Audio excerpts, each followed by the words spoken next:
I don't know as the moon had anything to do with it in the beginning. It sure as hell didn't mean much to me. I was happy as a pig just test flying jets. As for rockets, they weren't for flying, they were for fireworks. But it all changed pretty damn quick. We got into a race. Putting a man on a rocket became the most important thing in the world. And I figured it ought to be me. That's the test pilot's nature. He wants to be first. The finish line. That's what the moon was. A brand new runway. Fate, luck, the Russians, whatever it was, it put us in the spotlight. And flying the thing was only half the job. The other half was making it look easy. And that's the part no one saw. It was never easy, never safe, never routine. I guarantee you never heard the real story. It was a hell of a ride. Listen, Tranquility Base here. The Eagle has landed.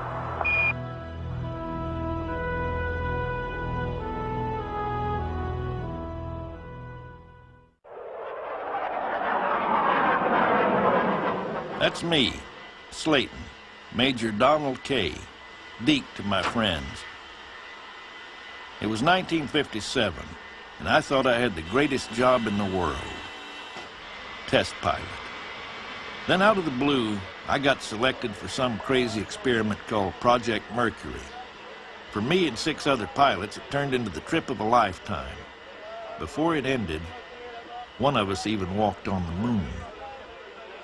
Some of it made the headlines, but to me, the best part never got told. I was in the middle of it all, from the very beginning to the end. Now I can finally tell it the way I saw it. I remember it as clear as yesterday. It's been a lot of years and a lot of miles since I met these guys, my friends and comrades. Al Shepard, John Glenn, Gordo Cooper, Scotty Carpenter. We started out with one thing in common. All we ever wanted to do was fly. Just a farm boy from Wisconsin, but I'd had flying on the brain since I was a kid. After the war, I found a way to keep going faster and higher. Test flying. Sure, it got a little hairy sometimes. Dealing with unknowns, things always go wrong.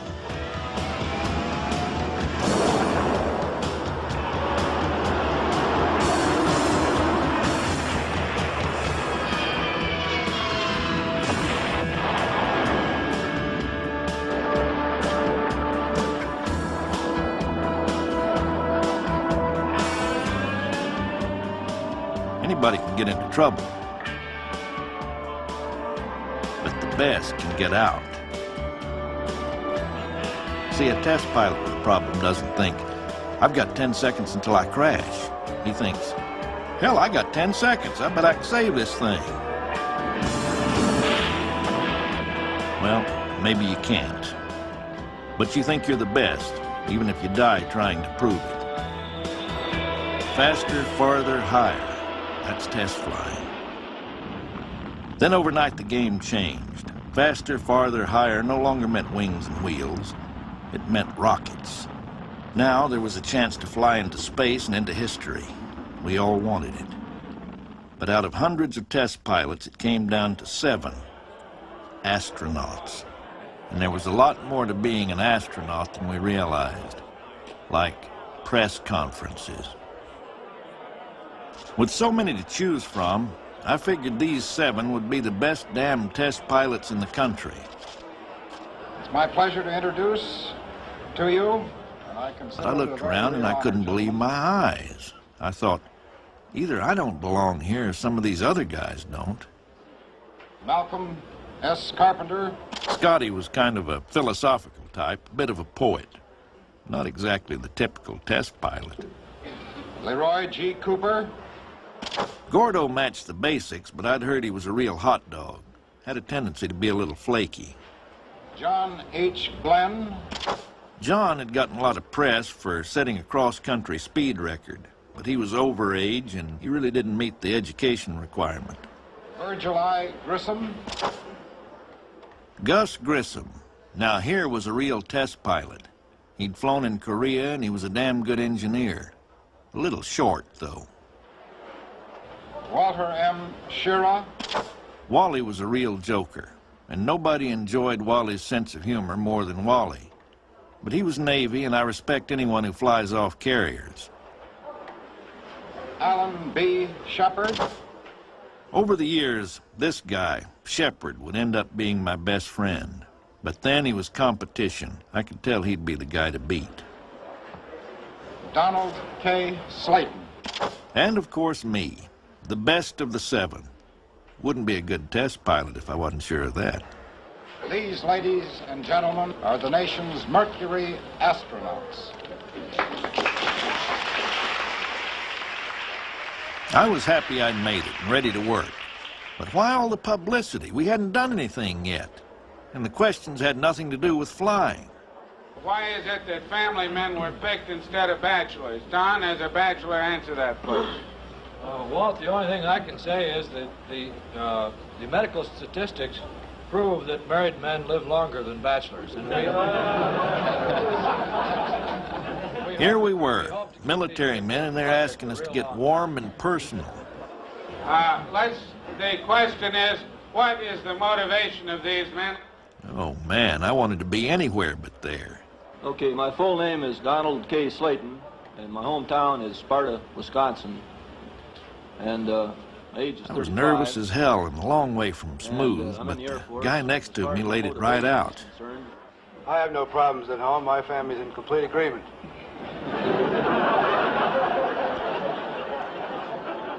Well, there it was. Nobody was going to stop Al Shepard. But John Glenn understood that moment better than any of us. These people were looking for heroes, and John gave them just what they wanted. I think we are very fortunate that we have, should we say, been blessed with the talents that have been picked for something like this. And I think we'd be almost remiss in our duty if we didn't make full use of our talents. It was like he'd been cast for the role. John understood what the rest of us missed. America was in a Cold War. We seven were carrying the flag in a race with the Russians, a race that started with Sputnik. Sputnik, the first man-made object in orbit. If the Russians could put a satellite over our cities, then a bomb might be next. Their own people, at 9:40, I believe it was, it passed over Detroit, and 1 minute later it passed over Washington. This is what 18,000 miles an hour is. They do not tell the sober ramifications of what Russia has done for herself as a world power. We've been operating since World War II under the illusion that this was basically a peacetime situation. This isn't peacetime.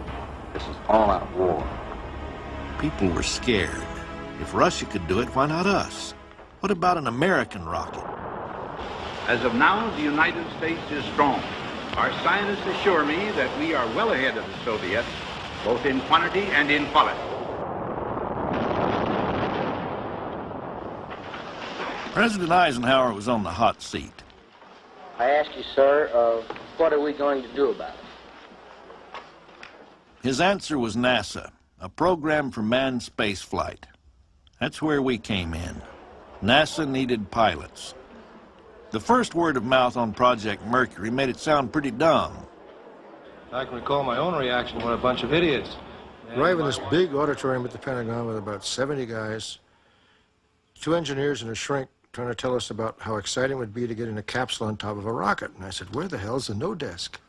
Then to make us feel better, they said, well, don't worry, we're going to send a chimpanzee first.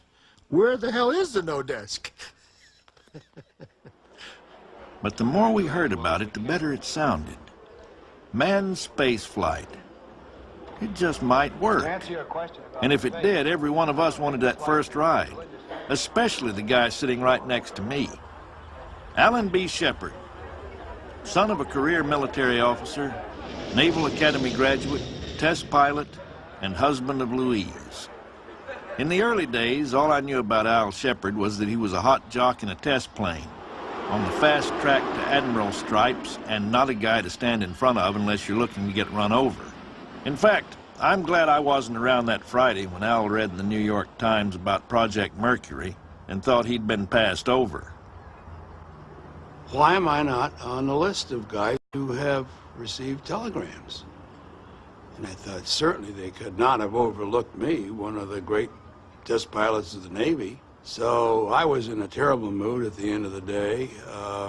Drove home, spent the weekend at Virginia Beach. My poor wife suffered. The children and the dogs and everybody felt the wrath of Shepard to some degree. I was still totally out of it when I went back to the office on Monday morning. And I was in the process of reading the New York Times again when a yeoman came in the office, said, Commander, this is a dispatch which came in Friday, and for some reason we didn't get it to you. Well, I looked at it, and I practically kissed the guy, because here was the invitation to go back to Washington to try out to become an astronaut. But it was only an invitation to try out. Hundreds of pilots got them. Before anyone got selected, they had to go through testing the likes of which we'd never seen before. Hey, which test they like, please? And it's rather difficult to pick one, because if you figure how many openings there are on the human body and how far you can go in any one of them. You gave it away. Now you answer which one would be the toughest for you.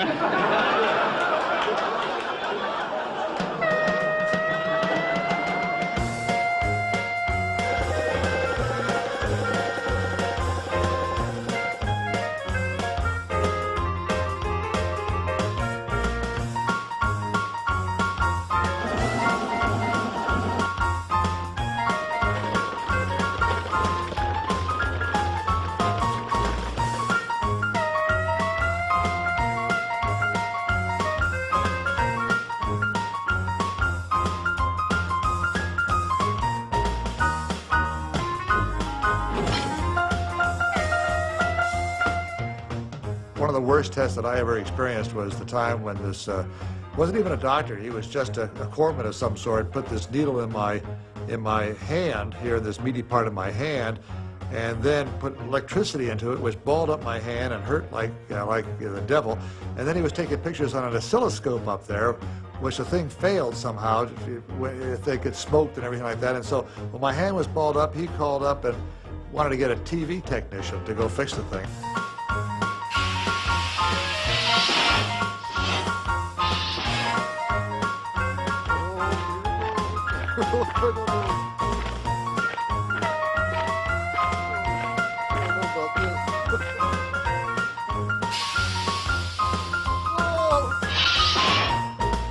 I see you brought your Air Force pressure suit with you.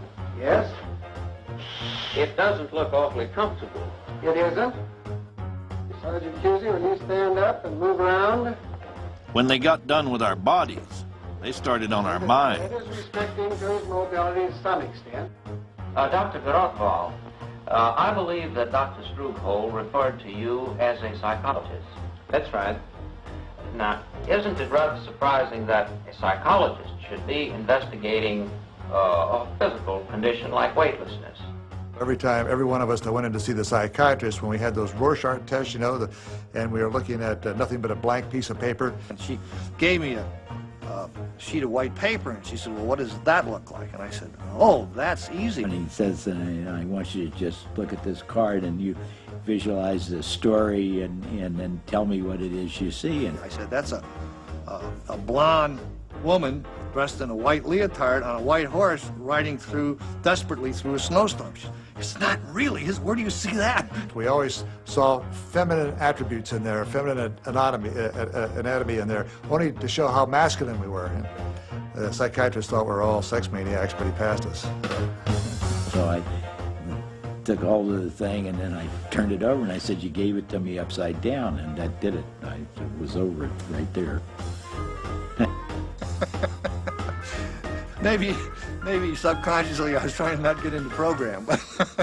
We were well patients being looked at by sick doctors. Hundreds were tested. Only 7 made it. But competing for the title astronaut was nothing compared to what was about to begin. The competition for the first ride and the title, First Man in Space.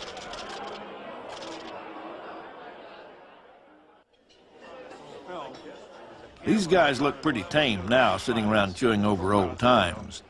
But I knew them back when being #1 was all they lived for. They were very competitive among each other because they each wanted to get the ride. You know, there was only so many people who could ride a Mercury spacecraft. We worked as a team, but to get that first flight, we each had to prove we were tougher, smarter, and better prepared than the other 6. All of a sudden now here you've got 7 guys trying to fly the same airplane. And boy, there was competition. And I think everyone sensed it in almost everything we did. I remember one of the first meetings we ever had with Bob Gilruth, who ran the program at that time. He said we had enough doubts about the program, we could go back to our services where we had come from and no questions asked, and that was it. All we had to do is say the word. And of course, nobody ever did. We were fighting to get positions, not to go back someplace. It's just a matter of personal pride to know that you were the best and that you were going to make the first flight. There is rivalry, of course, but the Navy people were the best. There's no doubt about that. And the fact that we had 3 Air Force people with us was purely political, and 1 token Marine, which that's all right. The Marines are part of the Navy anyway. In this group, if you had a weakness, you never let it show. I was doing great until Carpenter got a bright idea. As I recall, it was at my suggestion that we took scuba training at Little Creek with the UDT fellow. Tough program. And they put us through some real paces. We're sort of cavorting around this 9-foot deep pool. All of a sudden we look and here's Slayton down the bottom. The guy couldn't swim. Gus and I dived down and bring Deke up to the surface. They admitted Slayton was probably the best scuba diver of all because he'd go to the bottom right away. His wife, Marge, remarked that he had been home practicing in the kitchen sink, trying to inhale from his mouth and exhale through his nose in the water. But he did that whole training and didn't tell anybody that he didn't know how to swim. Sure, it's funny now, but the pressure to perform was nonstop. We needed to let off a little steam. We weren't going to let the fact that we were astronauts keep us from having fun, but some of us had different definitions of fun. I think while the other astronauts sometimes were a little bit more mischievous in things they did, and John stood out as the all-American boy in that particular group. John Glenn didn't appreciate our kind of fun. One night he made that very clear. Well, you know, frankly, when we were discussing extracurricular activities, if you will, I thought to myself, well, gosh, why is this even coming up? Why is it being discussed? Doesn't everyone have the right to do what they want to do? John said, knock it off, kind of. You guys are having too much fun. John came down on us much like a mother hen, so we didn't like that too much. I was afraid at that time that if there was any very severe publicity about the group, negative publicity, that it could affect the kind of support funding out of the Congress. It could really harm us somewhat. So I was a little bit concerned about it. Extracurricular activities was a tempest in a teapot compared to the issue of who would fly first. When we finally heard, it was typical fighter pilots in a room, each convinced he's the best. But 6 of us got some very bad news. We were asked by Bob Gilruth to stay on a little later than we normally would have. We sat there in our magnificent office, 7 steel desks in one room, and waited and waited, and there wasn't a heck of a lot of conversation. No introductions, no pleasantries. He said, well, we've been watching you guys now for almost a couple of years. And Bob didn't mince words. Said, Glenn, Grissom, and Shepard are selected for the first Redstone flight. It turned out to be Al, and Gus was to get the second flight, and John was to be backup for both. It was an emotional high because of those 7 equally qualified guys, I had been picked to make the first flight. I can recall really feeling deflated, because this is one of those rare times when you didn't make the mark, or at least I hadn't. And here were Slayton, Carpenter, Cooper, and myself, second team. A very, very traumatic feeling. Not being first was bad enough, but not even placing in the first 3. I couldn't believe it. Because they all came forward and shook my hand and congratulated me, some with less enthusiasm than others. It was time to put everything else aside and do the job. Al and his backup, John, got to work preparing for the flight. Al was ready to take his seat in the cockpit and his place in history. Unfortunately, the seat in the cockpit was temporarily occupied. President. I guess this chimpanzee who was flying in space took off at 10:08. He reports that everything is perfect and working well.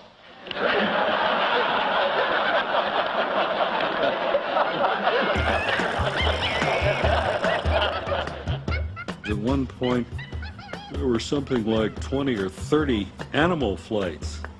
So many that Bob Gilruth, the center director, suggested once we should move the program to the French Cameroons, where all the chimps live, and just launch there.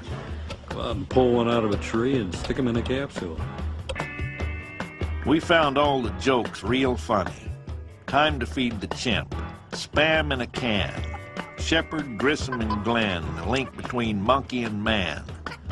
But we hadn't signed on to fly standby while Bonzo pushed the outside of the envelope.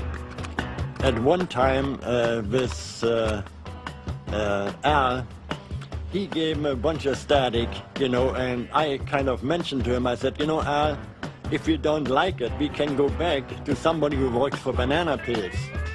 And he kind of threw an ashtray at me at that time. Chimps don't talk back, test pilots do. We knew until we were flying, the program and our lives would be out of our control. We'd seen enough monkey business and we were ready to go. Then the last chimp flight before Al had a problem. And Werner von Braun, our German rocket genius, wanted one more test.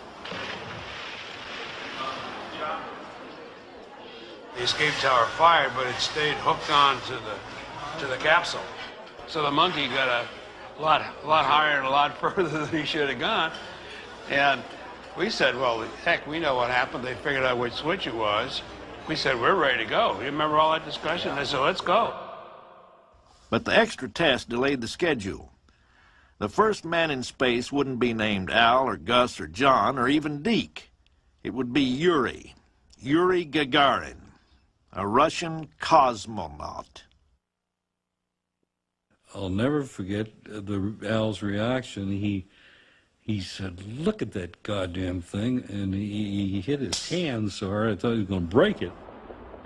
The public didn't like losing to a Russian any more than Al did. It means they're getting ahead of us, and we certainly need to start working hard to catch up. I think it's about time America woke up and did something about it. The Russians were beating us. NASA was dragging its heels. We were starting to look bad. And may I ask what that's called? Is that the crash helmet? Oh, I hope not. After you leave the moon, sir, when you come back to Earth, where will you be landing? I am going to be landing in Nevada. Mm-hmm. In the state of Nevada? In the state of Nevada, yes. Then you're convinced that they will get you back to Earth? I am convinced that they will get me back to Earth. Just how far into it? That's what I'm not convinced about. Well, surely they've provided something to break your fall. Oh, yes, the state of Nevada. But Al Shepard was no reluctant astronaut. He couldn't wait to be the first American in space. It takes a whole lot of people to build a new flying machine. But when it's finally ready, only one climbs into the cockpit. Now the world could only watch. America was taking its first step toward the moon. Alan B. Shepard was about to ride the rocket. Early in the morning of Alan's flight, I went into the crew quarters and awakened him, and he's calm, cool, and collected. I was scared to death. In contradistinction to Alan, I was probably the most frightened person on the pad, because this was a friend of mine, a close, near and dear friend of mine, who was putting his life on the line. I was aware only of the people around me. The medics were going to pat me on the head and finally let us go fly.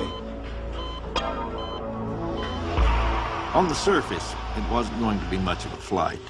A suborbital, we called it. Just 15 minutes from launch till splashdown.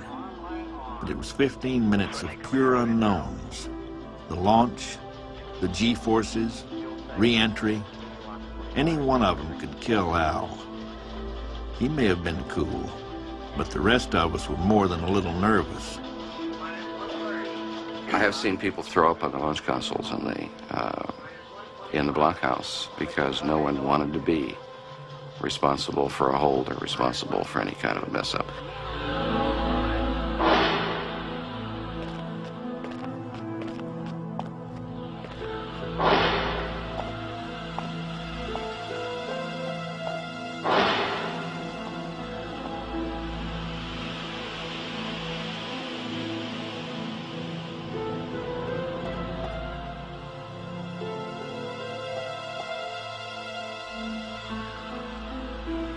When the Russians flew Gagarin, they kept it a secret until he was back safe. But Al Shepard was going to make it or break it on live TV in front of millions.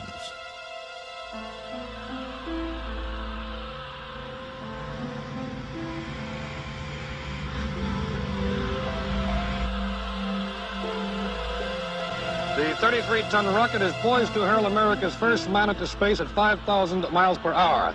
Alan Shepard will rocket to 115 miles above the Earth. He will weigh nearly 1,000 pounds from the punishing acceleration of his giant booster rocket. And you know the old desire of all pilots that when you walk up to the airplane, you always kick the tires just to be sure they're not flat. This particular rocket I was never going to see again, so I just stopped as I approached it, looked up into the glare of the spotlights, and took a look at the rocket. Sort of another way of kicking the tires, so to speak. All of a sudden you realize, hey, wait a minute. The next one that we launch, it better not get blown up, because there's somebody in you know. It's not just some monkeys, you know, chimps, but it's the man. People have always said, how does it feel to be in a history book? And I said, listen, when you're sitting on the top of some 6 million pounds of high explosive, the last thing in your mind is being a page in a history book. The countdown dragged on and on. Waiting wasn't easy for any of us, but it was worse for the man locked in the can. I can't hear you on this goddamn. Hear you on this phone. Hey, watch your language. We're being recorded every place. We are standing by to resume the count. Reporters, photographers, and technicians here are more excited than The rocket is poised and ready. Shepard is ready. The missile range and recovery forces are ready. The 83-foot tall Mercury Redstone rocket with astronaut Alan Shepard aboard. He's been there several hours now. Up on top. Al was beginning to wish he hadn't had that second cup of coffee. I soon discovered that the bladder was getting relatively full, and I said, well, why don't you ask Werner if I can open the door and get out and go to the bathroom, like a normal person would. And I expected a normal answer. Werner says, no, the astronaut would stay in the nose cone. There would be no door opening. So I told the folks that I was going to relieve myself on the spot, and they said, oh, you can't do that. You short-circuit everything. Well, I said, well, how about turning the power off? So they deliberated a few more minutes and finally turned off the power. I relieved myself, and it started to dry out, so I said, okay, I think you guys can turn the power back on, and we'll take the risk of a shock. I finally said, well, I'm getting tired of this. Why don't you tell them to light this damn candle? I'm ready to go. T-minus 10, 9, 8,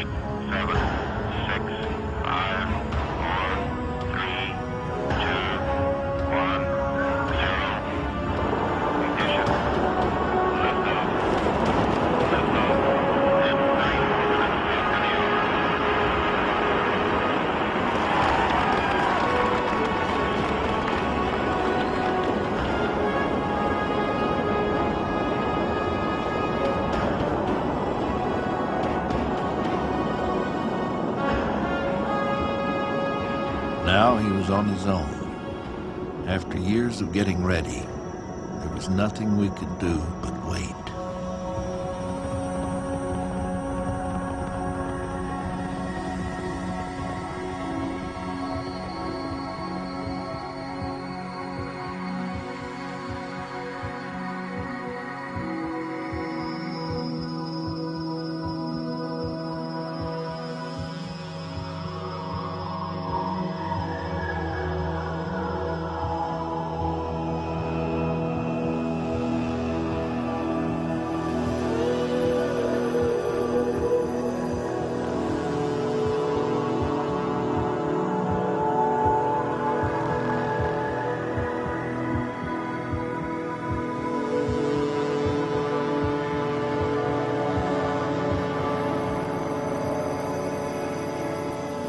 Main chute is green. Main chute is coming unraced, and it looks good. This is it. He's on the way down. At about this time. You should hear the newsmen here right now. They are absolutely screaming and shouting. They've been jumping up and down, holding their hands over their head in a great sign of victory because this flight is just about at its end. It is a tremendously successful thing. They're kissing each other and hugging and jumping up and down. I take any second, astronaut Shepard will be walking on the deck of the aircraft carrier, and we will have completed a most historic event in the history of man's conquest of new frontiers. Then as we're flying toward the carrier, and the entire deck of the carrier was covered with sailors. The deck was just covered with these guys. The fact that the carrier had been my home, part of my life. The sailors had been part of my life, and here were these guys, the first guys to welcome me back. This was the first sense which I had of how people felt about what I had done. That had to have been the most emotional carrier landing which I ever made. This is the beginning of a fantastic new age when two nations are marching into space in a competition with one another. America has finally forged back tremendously in this particular shot. Gus and I met Al after the flight. It felt good. I wanted that first ride myself. Hell, each of us did. And we knew the Russians were still way ahead. But Al was one of our own, and he'd put us in the game. We were there because that was what we were trained to do. We were test pilots. But we'd become more than test pilots. Now we were astronauts. When test pilots risk their lives, it's a 9-to-5 job, and hardly anybody notices. But the Mercury astronauts had an audience of millions. We all knew getting that first flight would make Al a big man, but we had no idea how big. Back to Washington for this parade, and we're down there, and I remember we were all sort of wide-eyed about just like the excitement of the crowd and everybody when we were in the parade just sort of washed over you.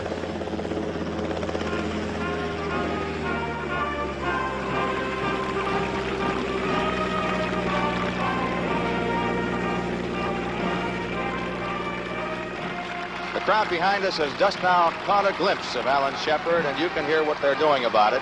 I understand Mr. Shepard is a retiring man, doesn't like to make public appearances, doesn't mind being lofted into space, but doesn't like to make public appearances. Here at the White House Rose Garden, the entire staff of the White House has come out to get a look at this first spaceborne astronaut of the United States.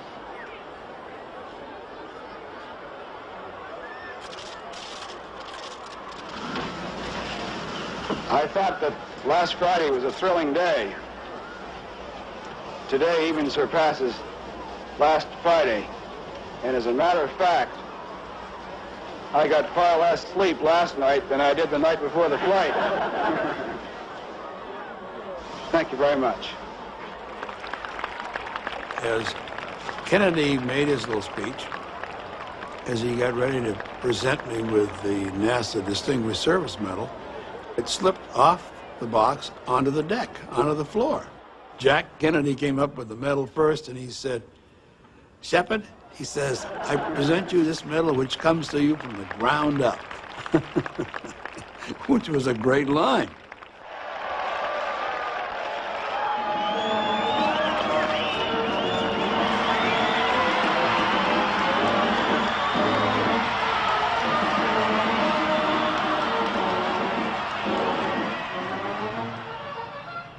Kennedy insisted prior to the parade that we return to the Oval Office for a meeting. He said, "This is fantastic. What you've done is absolutely fantastic. What do you guys have planned for the future?" And then he said, "I want a briefing on this." And it was just 3 weeks after my 16-minute space flight when he announced, "Folks, we're going to go to the moon, and we're going to do it before the end of the decade." I believe that this nation should commit itself to achieving the goal before this decade is out of landing a man on the moon and returning him safely to the earth.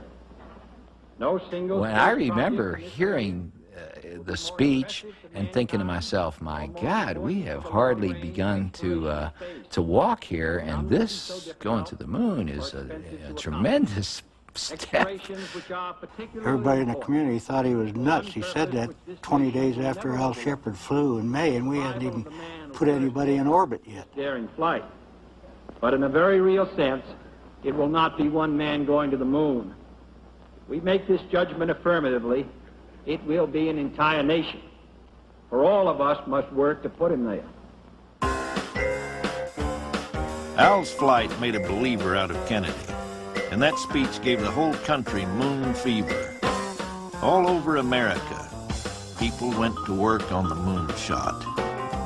I don't know if anybody was a clock puncher. No matter what role they played, that was in the back of their mind, we've got that man to get to the moon. We practically had a big sign chiseled in the sky up there that said, "Waste anything but time." It was a matter of 5 to 20 insurmountable problems a day. We were literally writing the book as we went along. Working around the clock was our only hope. Feeling good about Al's flight didn't change the facts. It had taken us 3 years to get into space for all of 16 minutes.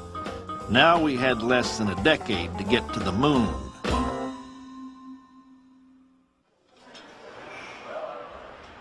There was a lot of hard work going on in those days, but that wasn't all that was going on.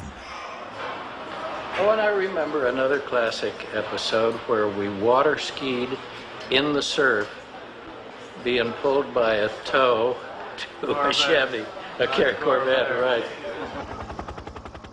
Over the years, the military had assigned us to some of the most godforsaken spots on Earth. And at first, Cocoa Beach was no different. But once Kennedy pointed us at the moon, Cocoa Beach, Florida became Spaceport USA. We thought we'd died and gone to heaven.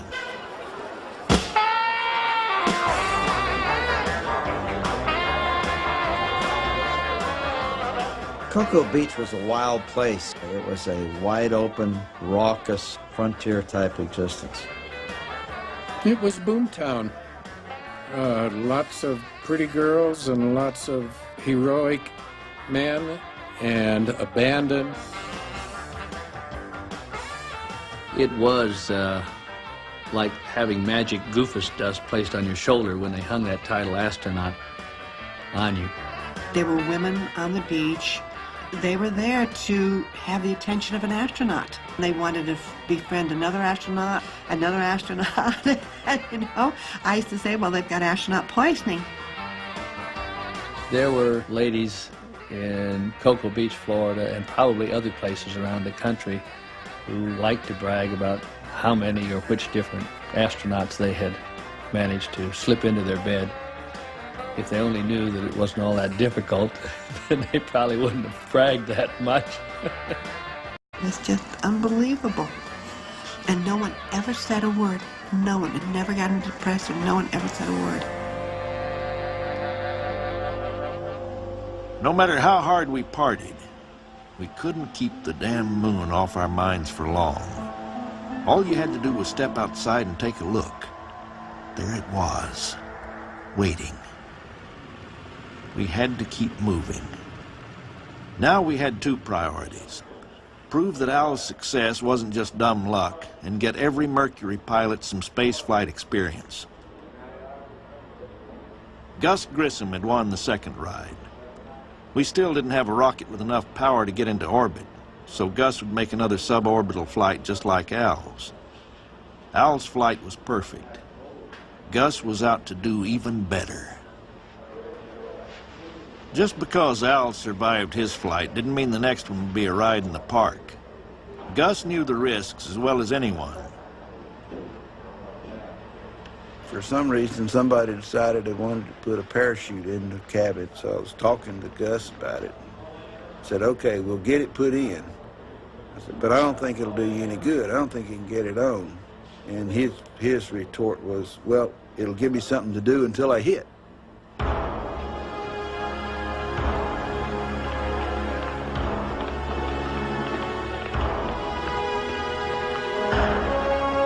10, 9. We have ignition sequence start.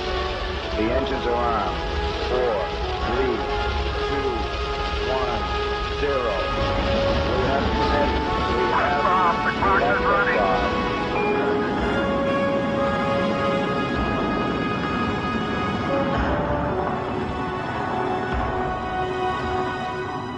Gus flew a perfect flight, but after he splashed down, the hatch blew. The capsule filled with water and sank to the bottom. He almost drowned. I was just laying there minding my own business, and then pow! The hatch went. I looked up and I saw nothing but blue sky and water starting to come in over the sill. So I tossed my helmet off. My first thought was, get out. And the capsule actually sank and went below the water. And he was having difficulty getting the capsule out of the water. He couldn't lift it. He ran into an engine problem. And so I was getting water in the suit and getting lower and lower in the water all the time. I was having to fight quite hard to stay afloat. Instead of a Washington parade, Gus got a lot of questions he didn't like having to answer. Captain Grissom, did you feel you were in danger when you were in the water or any time of your flight? Well, I was scared a good portion of the time. I guess this is a pretty good indication. You were what? Scared. Okay? There it was. He said it out loud. He was scared. Of all the feelings astronauts weren't supposed to show, fear was number one. We knew he didn't blow the hatch, but there was no stopping the rumors now. But Gus's flight wasn't all we had to worry about. We hadn't even orbited yet, and the Russians sent up their second orbital flight. Newspaper headlines tell the story. Herman Titov of Russia returns to Earth after orbiting the globe 17 times in a little more than 25 hours, covering 435,000 miles, which is more than twice the distance from the Earth to the Moon. An orbit by a U.S. astronaut is planned later this year. Later this year, the same old story. Russians in the lead and we're dragging. It was getting to be a habit with us. The embarrassing truth was, we weren't going anywhere near Earth orbit this year or any year. Not until we had a new booster. The Redstone we were flying was reliable as hell, but it didn't have enough power. There was no way around it. To reach the Moon meant reaching orbit. The only thing we had to do that was Atlas. And Atlas was one bad news booster.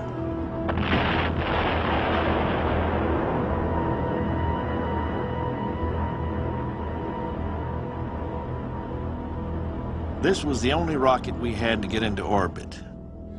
And this was the man who was going to ride it. And so one day I ran into this thing, I think it was in Reader's Digest, and I came in and put it up on the blackboard in the room that we all shared. And it was definition of a sports car, an emotional hedge against the male menopause.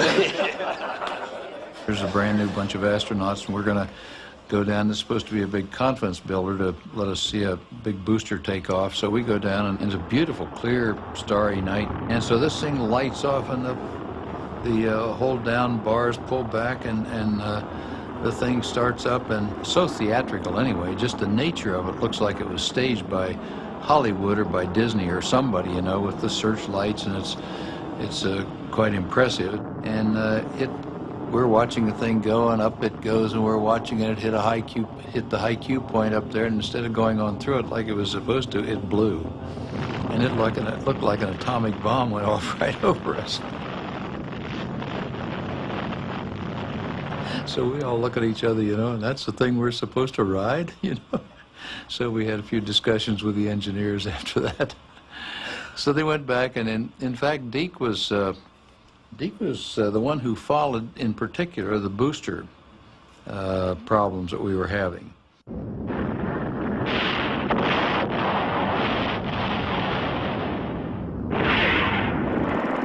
Problems like that I didn't have to follow too close. I could see them from the next state, but we were in a race, and the other side was winning. Underneath our astronaut exteriors, we were still fighter pilots.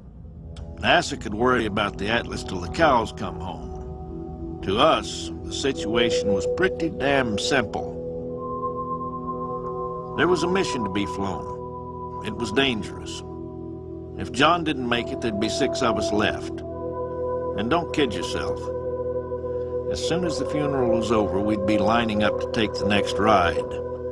That's the test business.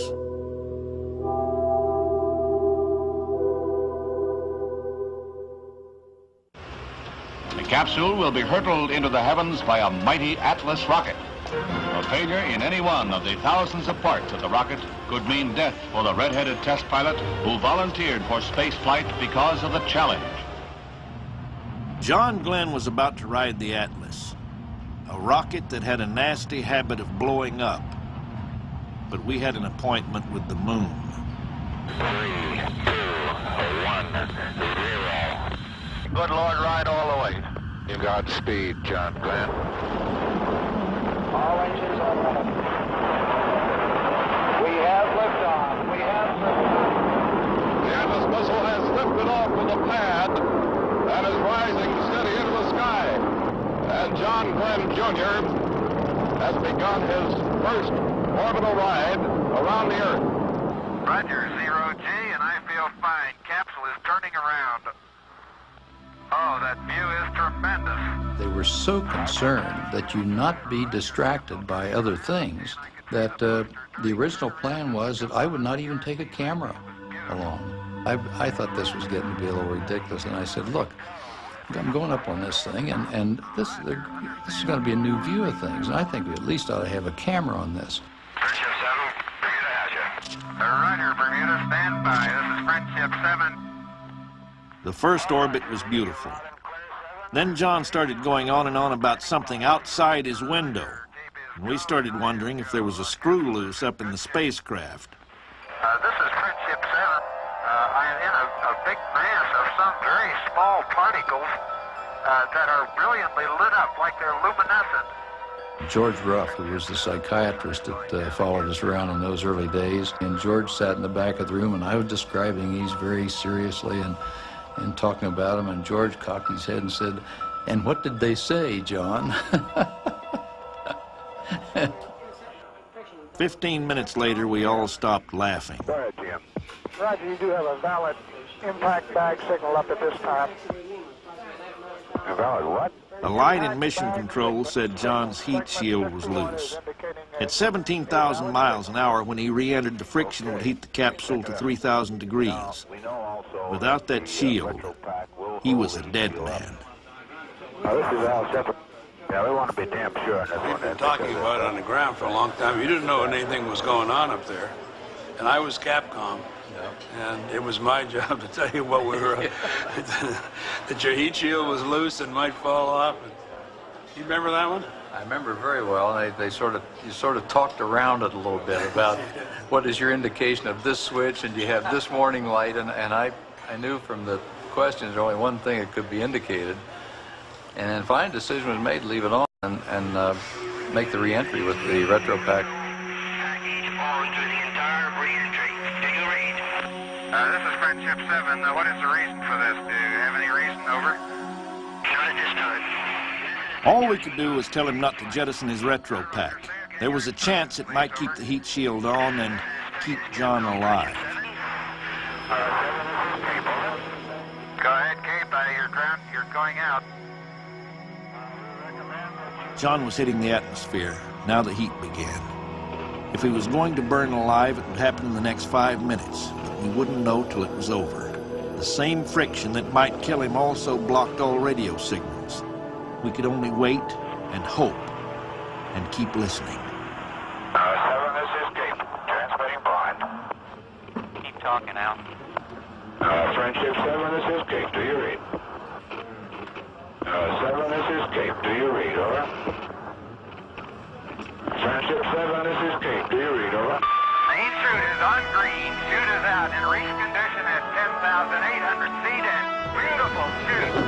When we finally heard his voice, he sounded like a kid on Christmas morning. On O2 emergency, and the chute looks very good.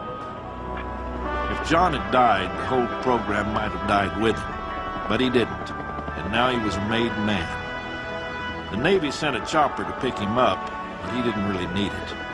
At that point, John Glenn could have walked on water. The man who conquered outer space makes a new conquest as he takes New York by storm.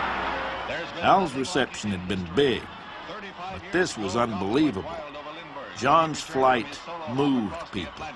It was almost scary. This PR thing had grown into something a lot bigger than any of us, or NASA, or even the politicians had bargained for. Down at his feet. The president stays on the sidelines as Mrs. Kennedy and high-flying Glenn practically go into orbit aboard water skis. Old John was always sharp about stuff the rest of us barely thought of. Now he set his sights on a whole new orbit. 1962, 3 years since I'd joined the program.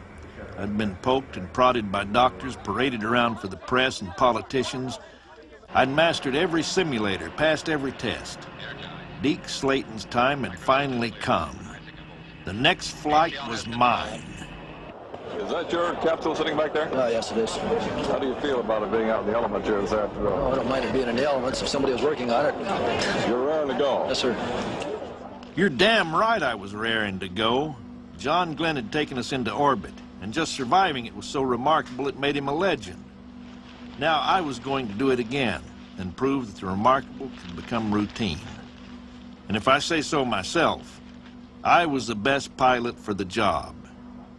He just was a pilot's pilot. He just loved to fly. He'd rather fly.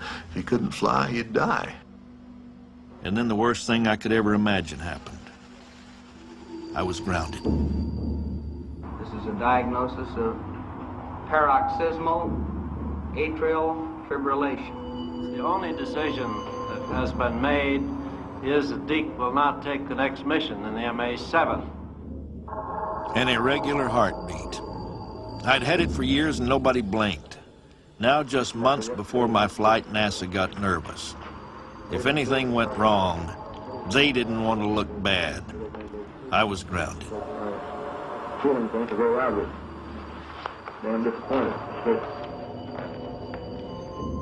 They can't do this to me. I mean, he kept saying that over and over again. They can't do this to me. This isn't fair. He was very, very, very upset and very angry and very hurt because this career meant so much to him. To be an astronaut meant so much to him. I tried everything. Quit smoking, quit coffee, started jogging my ass off. The whole deal stunk.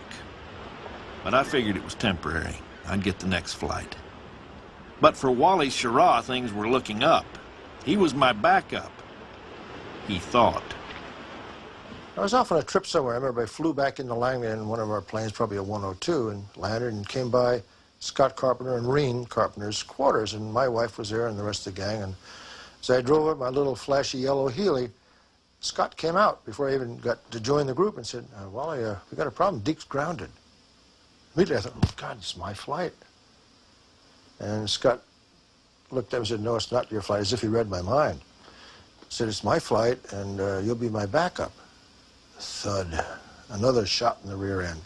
I was disappointed for Deke, but that is in the conventional medical wisdom of the time. That was the decision that NASA made. They gave it to me because I had been so busy with John's flight that they figured I was in better shape to do it. So instead of Wally Schirra, precision test pilot, we ended up with someone completely different. Scott is a unique person. He's different. Not only different from the other astronauts, but different from all the other people in the world. NASA saw the job as pure flight test. Evaluate the spacecraft and come home, nothing more. Scotty marched to a different drummer. I was more interested in learning about what was there than I was in learning about what got us there. The engineering test pilot flies just to evaluate his machine. That has to be done.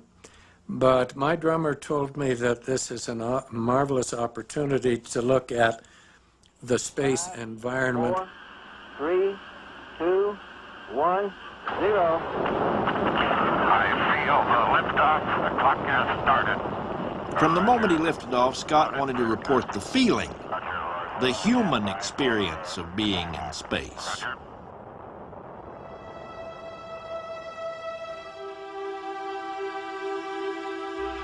Some beautiful cloud patterns down there. I seem to be much closer to the Earth than I expected to be.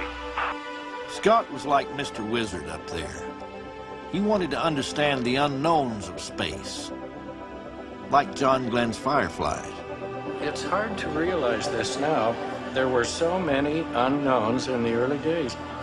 And this is a fact of the matter. We were really not sure after John flew whether or not there were critters, living critters out there somewhere. I have the fireflies, almost like a light snowflake particle. Scott figured out the fireflies were really wastewater from the capsule. Astronaut pee-pee. Those fireflies weren't fireflies. No, they weren't. They weren't fireflies. It was a constellation. You're right. Well, that mystery was solved. But Scotty's experiments wasted fuel and took his mind off flying. Some appear to glow, but I don't believe they really do. A test pilot who gets distracted can wind up dead. In mission control, Chris Kraft was ready to blow a fuse. He was in a mess with trying to determine what the hell the fireflies were that Glenn had seen. He wasn't in the right attitude in the spacecraft, and he had not gone through the checklist required to get ready for retrofiring. I think I'm going to have to go to fly-by-wire and use the window and the scope.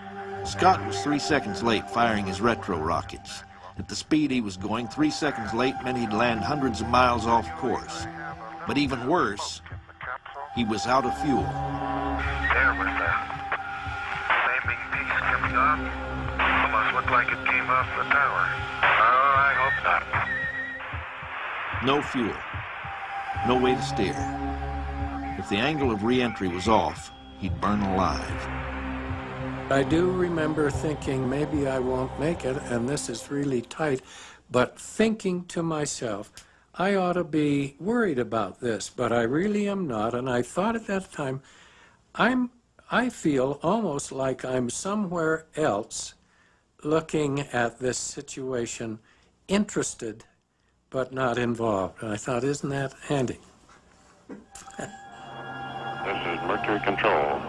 We are still attempting to reestablish contact with the Aurora 7 spacecraft. For 40 minutes, the world waited to hear if Scott was dead or alive. Our data at this time indicates that it is distinctly possible that the Aurora 7 spacecraft may land considerably longer downrange than it was planned. The ship started coming in, and here he is, blithely outside. I can't believe it. And perfectly under control. What's wrong? I'm here. And that was Scott. I understand the report came from Hawaii that it was a tired and confused astronaut. If my opinion is worth anything to you, this is not true. I will admit to being preoccupied. It was uncanny luck that he survived. And he's goddamn lucky that it didn't come down bass backwards, because it could have. Somebody was looking out for him. I didn't realize that people thought I was lucky to make it through. I really never felt that it had been that tight. But that's the sort of thing you have to face whenever you do new things that have never been done before. There are a lot of different masters to serve. I was listening to another drummer where my interest in science was concerned in the flight. You know, Scotty probably got more out of that one flight than all the rest of us put together. But NASA wasn't paying us to be human. They wanted astronauts to keep their feelings to themselves, do the job and make it look easy. Scott got the standard hero's welcome, but NASA made sure he never flew again.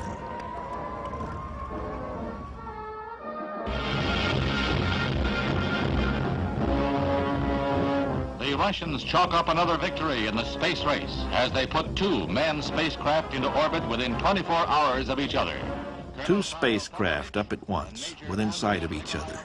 That might mean rendezvous, and rendezvous was a big step toward the moon.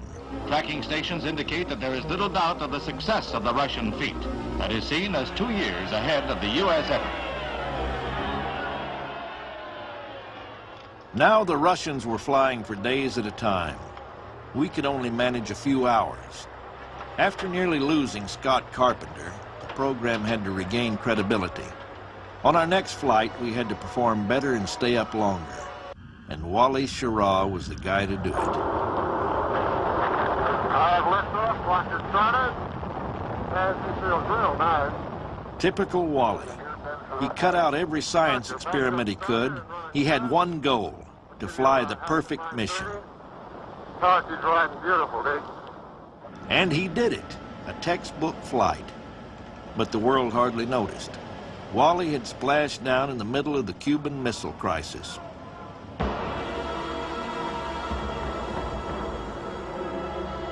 The Cuban Missile Crisis brought it home. Before cosmonauts and astronauts, the original payloads were nuclear warheads. Now we were eyeball to eyeball. Good evening, my fellow citizens. This government, as promised, has maintained the closest surveillance of the Soviet military buildup on the island of Cuba. Luckily for us, the Russians blinked. They took their missiles home. At least for now, life and the space race would go on. Do you recognize this man? He's astronaut Alan Shepard, America's first man in space. America had space fever. The Mercury 7 were the biggest celebrities around, and we knew it. NASA needed us, and we never let them forget it. We'd become much more than test pilots. We were carrying the image of the whole space program on our shoulders. I remember thinking in the early days what a force we could be within NASA if we all presented a unified stand. And it occurred to me that we were the most powerful entity within NASA, and that NASA had a tiger by the tail in this group of 7 astronauts. NASA was beginning to wish we were a little less famous and a lot easier to control. They decided they'd bring in a chaperone, some Army general, to make us toe the line. Well, that went over like a turd in a punch bowl. Then somebody had a bright idea. We began to think, do we want an outsider to do this, or should we have one of us do it? And that's when the 7 of us got together and decided we better have Deke do this. The 6 of them wanted to put me in charge of the astronaut office. The guys were kind of throwing me a bone and solving their astronaut boss problem, all in one neat package. But if the Mercury 6 thought I was going to be a rubber stamp boss, they were in for a surprise. They thought with Deke that he would simply be the Wisconsin farm boy that would come in and sort of a figurehead. But they didn't know what a manager and what type of a person Deke Slayton was, what a doer he was. He wound up selecting the crews. I didn't want the job I had, but I was going to do it the best way I could. And sure enough, I got tested right off the bat. Gordo Cooper was going to wrap up the Mercury program with our most daring flight yet, 36 hours in space. It was 4 times longer than we'd ever flown, and a lot longer than the Mercury spacecraft was originally meant to fly. So Gordo had a little fun with the name. He called it Faith 7. NASA wasn't amused. Gordo had a habit of stepping on NASA's toes. Nobody questioned his ability, just his judgment. Typical Gordo. 2 days before his flight, he came roaring in low over the launch complex, practically scared the pants off the flight director, Walt Williams. He showed unusually bad judgment in that he flew at a low altitude close to the administration building. So low, in fact, that when Walt Williams looked out the window, here's this jet streaking by below his altitude. I lit the afterburner right over the top of the hangar. Yeah. He went back to headquarters and called me up and he said, "Shepard, is your suit ready?" And I said, "What do you mean? Of course my suit's ready." He says, "Well, I'm pulling Gordo off the flight. You're going." Walt was dead serious about replacing Cooper with Shepard. And he'd have done it too, except it wasn't his job anymore, it was mine. And even though he got carried away, I knew pulling Gordo off that flight would kill his astronaut career. I wasn't going to do that. Roger, have a lift off and the clock is operating. Signal 7, phase 7 on the way. Gordo's flight went perfect for the first 30 hours. Then all of a sudden, the man in the can had some real work to do. Wonder if you'd relay to the Cape little situation I had happen, see what they think on it. System by system, the spacecraft started dying. Autopilot dead, attitude readings dead, electrical systems all dead. Well, things are beginning to stack up a little. ASCS inverter is acting up. And my CO2 is building up in the chute. Standby inverter won't come on the line. And other than that, things are fine. About the only thing still working up there was Gordo. But he was about to attempt a completely manual re-entry, something no one had ever done before. I'm looking for lots of experience on this flight. He's going to get it. He'd only get one chance. If he was off, he'd burn alive. Everything that should have been automatic, he had to do himself. All he had was a wristwatch on his arm for timing, eyeballs on the horizon for alignment, and finger on the button to fire his retro rockets.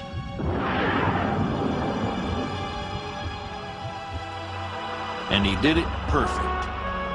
Right on the old bazoo, the Oklahoma hot dog landed closer to the carrier than anyone else. Gordo's performance was the ultimate proof of how well a man can fly a spacecraft. Why you needed men there in the first place. One of the things which warmed us the most during this flight was the realization that however extraordinary computers may be, that we are still ahead of them, and that man is still the most extraordinary computer of all. Project Mercury ended on a great note, and John Kennedy seemed to be as pleased as we were.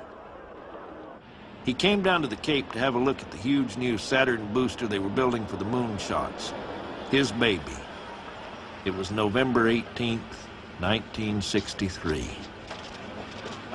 Kennedy put his hands in his coat pocket and leaned back on the heels and looked up to that huge first stage of Saturn. And I could just see in his eyes that he just loved the whole thing. This was romance. This was out there with Alexander the Great and Napoleon. The conquest of space must and will go ahead. That much we know.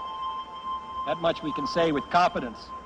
He gave a speech, and it was the story of these two boys and how they would go across the Irish countryside, and when they ran into a fence or an obstacle. And when they came to an orchard wall that seemed too high and too doubtful to try, one of the boys would grab the other's hat and throw it over the wall, and then they would have to climb the wall to retrieve the cap. Kennedy's analogy was, we have thrown our cap over the wall. We're going for it. This nation has tossed its cap over the wall of space, and we have no choice but to follow it. And then the next day, of course, he was dead, killed. There has been a shooting. Parkland Hospital has been advised to stand by for a severe gunshot wound. A priest has been ordered. Emergency supplies of blood also being rushed to the hospital. The President of the United States is dead.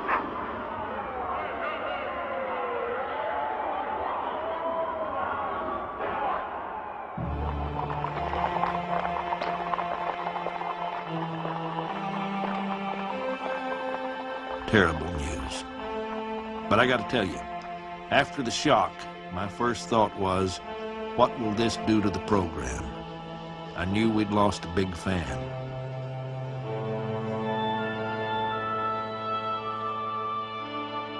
It was my feeling that he was really a space cadet because he was excited about what men had done and could do in space. We were his favorites. We were part of his little group, and all of us felt very comfortable with the President of the United States, like he was a buddy. We must assure our preeminence in the peaceful exploration of outer space, focusing on an expedition to the moon in this decade. Lyndon Johnson. If there was a bigger fan of space than Kennedy, it had to be old Lyndon. But now with Kennedy gone, meeting his deadline meant more than ever. We felt like we owed it to him. The program was really gearing up.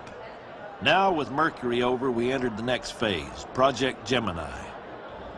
Mr. Neil A. Armstrong, Air Force Major Frank Borman. The Gemini 9, rookies here to make their mark. The Mercury guys welcomed them with all the warmth of a pit bull on a short leash. It was more than competitive. It was psychological. It was, well, we're anointed, you're not, you got to pay your dues. I mean, these weren't expressed, and it wasn't written in any order. I have never seen a group of people stiff-arm another group like that. The 9 looked up to the 7 as more or less their mentors, and probably the 7 said, hey, we can handle all this ourselves. Why do we need these 9 guys? The fact was, we did need these new guys. The new Gemini program had to test and prove every technique we would need to reach the moon. Project Gemini, a step which will Could we maneuver spacecraft with precision? Could we rendezvous and dock 2 ships together? Could our bodies and our minds survive 14 days of weightlessness, the length of time a trip to the moon would take? And could we leave the safety of the spacecraft to walk and work in space? If we failed any one of these, we weren't going to the moon. 2 test pilots in a Gemini capsule was going to be a tight fit. We could really have used an extra room just for their egos. When we started flying spacecraft with more than 1 person in it, obviously we had to have titles for the people. The natural title would be pilot and co-pilot. No one in the astronaut corps wanted to be called a co-pilot, so scratching their heads, management came up with commander and pilot. There was no debate about who would command the first Gemini mission. It was Al Shepard all the way, America's first man in space. I wouldn't have it any other way. God knows neither would Al. We had been training, I guess, perhaps a couple of months, and got up one morning, walking to the bathroom, and all of a sudden I totally lost my balance. It was almost as if I was spinning. Of course I wasn't, but I steadied myself and thought, well, gosh, I didn't really drink that much last night. An inner ear problem, Meniere's disease. It knocked Al flat on his butt and right off flight status. Dizzy spells, disorientation. He wasn't flying anywhere. Well, after the initial shock wore off, the initial shock, of course, was total disbelief that they could ground the best pilot they ever had. I told him I'd been flying fighter planes and I'd been a test pilot all of my life, and I'd fire the damn thing upside down, right side up, didn't make a difference to me. He was grounded. I knew if Al couldn't fly, he'd go nuts being on the sidelines. So I asked him to join me running the astronaut office until he could get the medics off his back. Al and I were both out. The original 7 were down to 5, and then we lost another. Is there a possibility that you would go back to the space agency? There was a rumor going around that NASA was nervous about risking John Glenn's life on another flight. He was a lot more useful as a living hero than as a dead martyr. So they offered him a desk job. For me to stick around being the world's oldest permanent training used second-hand astronaut, whatever, I didn't want to really do that. The man who hurtled to fame as the first American to orbit the Earth tosses his space helmet into the ring as a political candidate. Lieutenant Colonel... Now Gus Grissom would fly the first Gemini. Gus took John Young with him, the first of the rookies to fly in space. Gemini was a sports car compared to Mercury. Roger pitch. On your way, Molly Brown. Everything worked great. The Gemini program was off to a beautiful start. And then the Russians walked. At 8:30 Greenwich Mean Time, the second class Lieutenant Colonel Alexei Leonov left the spaceship. He was wearing a special spacesuit. They were first in space, first to orbit, first woman in space, and all of a sudden here's another first for the Russian program. Every time we stepped forward, it seemed like they were taking 2 steps. Even in our most ambitious plans, we hadn't thought of sending a man outside for months. Now, that would have to change.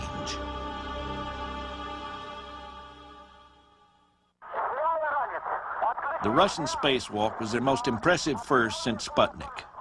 We had to respond on our next flight, Gemini 4, months ahead of schedule. We did. Space is the enemy of life. No air, full of radiation. In shade, you'd freeze to death. In direct sun, you'd burn up. For years, everything we did was designed to protect us from it. Now we were opening the hatch, and Ed White was putting his head right in the Dragon's mouth. I'm under my own control.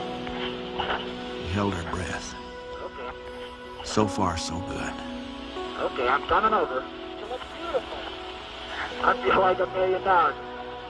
This is the greatest experience it's just tremendous.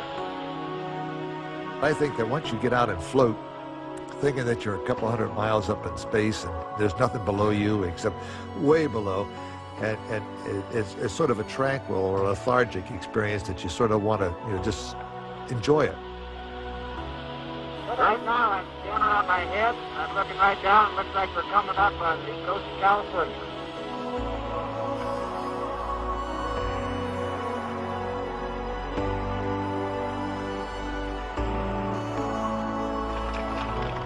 Ed White's spacewalk was a triumph. Everyone was dazzled, and it seemed so easy. Scratch one obstacle on the way to the moon. 6 months later, Wally Schirra and Tom Stafford tackled the next Gemini goal. Rendezvous with another vehicle. They were going to meet up with Gemini 7, flown by Frank Borman and Jim Lovell.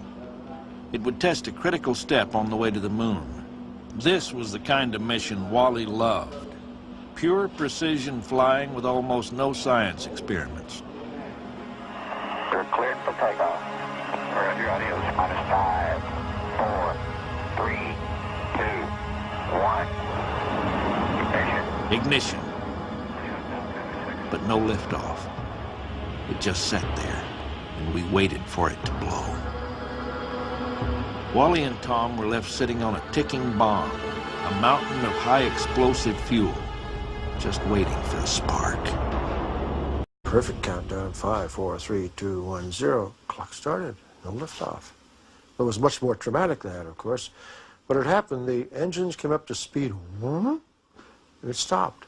And but logic, this is all millisecond logic, said, hey, we haven't lifted off. If we had lifted off, and it started to shut down, our recourse was to eject out of there, and I would pull this ring between my legs and it would eject both of us out from the spacecraft. The statistics were that 75% of ejections were successful, and the definition of successful was that the guy didn't get killed.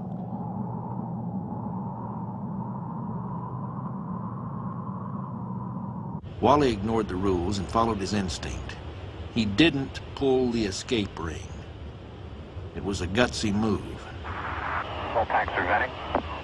Okay, no problem on these tanks? Negative. Okay, we're just sitting here breathing. Instinct. Man over machine. If that ejection system had been automatic, it had been blasted out of the spacecraft, wrecking it, the mission, and their bodies. Instead, 3 days later, Wally and Tom were back on their way, headed for Gemini 7. We were about to find out if our moon plan had a chance. It all depended on two vehicles meeting up in the vastness of space. If we couldn't rendezvous, we'd have to rethink our whole approach. They had to find each other, close in and hold formation, all at over 17,000 miles an hour. Gemini 7 and 6, would you continue with the description of your station keeping? Wally and Tom met up with Frank and Jim as if they'd done it 100 times before. Right now, 6 is about 10 feet above and to the left of 7.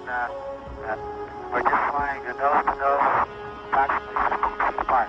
Yeah, we're sitting up here playing bridge together. We're in formation with 7. Everything is go here. Roger, congratulations. Excellent. Precision flying at over 17,000 miles an hour. It was a long way from monkeys on automatic pilot. This was what we'd signed up for. Gemini 6 went home, leaving Frank Borman and Jim Lovell to take a crack at the next Gemini goal, duration. Could their bodies last a full 14 days in space, the length of a round-trip flight to the moon? The doctors worried about their bodies. I worried about their sanity. Two test pilot egos locked for 2 weeks in a space the size of a phone booth. Well, nobody ever really slept because the activity of the other person would continually wake up the person that was trying to sleep. It was the beginning of a beautiful relationship. 14 days in a Gemini spacecraft is a very, very trying experience. Being 14 days with Frank Borman any place was wild, so... I think Jim Lovell brought Mark Twain's Roughing It, which was apropos. But I don't believe we read it much.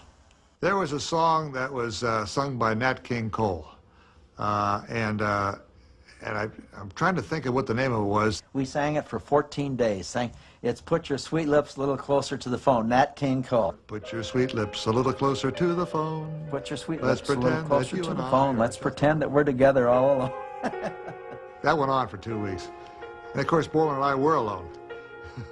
See, I'd forgotten all about that. You're exactly right. Frank and Jim were guinea pigs. The doctors were taking bets on what would happen when they landed. Odds were they'd be in pretty bad shape. Some thought they might not survive. I remember when we were back on Earth, I looked at Lovell, and Lovell looked at me, and we said, well, I said, you going to pass out? And he said, no, and we were fine. Yeah, well, we held hands and said we want to tell the world that we're engaged. I actually had to command my legs, left, right, as I walked across the carrier deck. My wife took a look at the movies, and she said it looked to me like I had my pants full, as I was leaned over and just, trudging along like a little boy would do with his pants full. So much for medical fears. Now we knew man wouldn't be the weak link going to the moon. Gemini was on a roll, cracking a new problem every 3 months. Next up was docking, physically joining two spacecraft together. Hello, Houston, this is Gemini 8. We're station keeping on the Agena at about 150 feet. Gemini 8 would dock with an unmanned Agena booster. Boy, look at that sucker. Man, that's great. Man, that is really slick. Commander was a young civilian named Neil Armstrong. He'd had a pilot's license since he was 16, flew fighters in Korea, and tested X-15s at Edwards. Okay, Gemini 8, we have cams solid. You're looking good on the ground. Go ahead and flight, we are down. Oh, roger. Hey, congratulations. This is real good. Then, without warning, they started spinning out of control. They were going faster than the whirligig at the county fair. Neil undocked and pulled back. But that only made it worse. Much worse. We got serious problems here with we're toppling end over end, but we're disengaged from the Agena. A thruster was stuck. They were doing a somersault every second and getting faster all the time. At this rate, they'd pass out. And that'd be all she wrote. As a last resort, Neil fired his re-entry thrusters. It worked. Now they had to get down immediately. 5,000 miles off course and in the wrong ocean, but they were safe. Spacewalking, rendezvous, long duration, docking, we'd tried out everything we'd need to reach the moon, and we still had 4 Gemini missions left. The moon was looking closer all the time. Astronauts Tom Stafford and Gene Cernan are suited up, ready to go. We would use the last Gemini flights to practice the one minor detail left, working in space. Ed White had made it look easy, but all he did was float around. Now Gene Cernan would try a few simple jobs. Open valves, tighten fittings, just to prove when we got to the moon we could work there. There's even time for a joke with a giant match, an obvious sign of a relaxed, confident pre-flight mood. We were all sure it would be easy. We were all dead wrong. Tom Stafford reports that Cernan is encountering some fogging up of the visor. They are keeping the... When I would turn a valve, if I wasn't held in my position in some way or another, I'd turn the valve, and the valve was a little tough to turn. It would turn me back, and my body would float away, and you'd start tumbling, and you start rolling. In zero gravity, Gene was having a wrestling match with himself. He was using all of his energy just to try to stay still. Never mind do any work. Okay, he's fogging real bad. Perhaps it's hardcore to keep the fogging down to the minimum. I lost 13 pounds. That's an awful lot of weight. I ended up with 100% humidity in my suit, and my entire visor got completely fogged over. And he was the turnaround. It is far more difficult to let go in zero G than they could. Gene was totally blinded by the visor.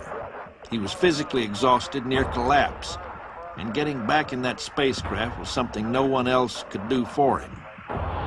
They said if something happened and the fella was hung up outside, that we were to not do anything rash, but we would have to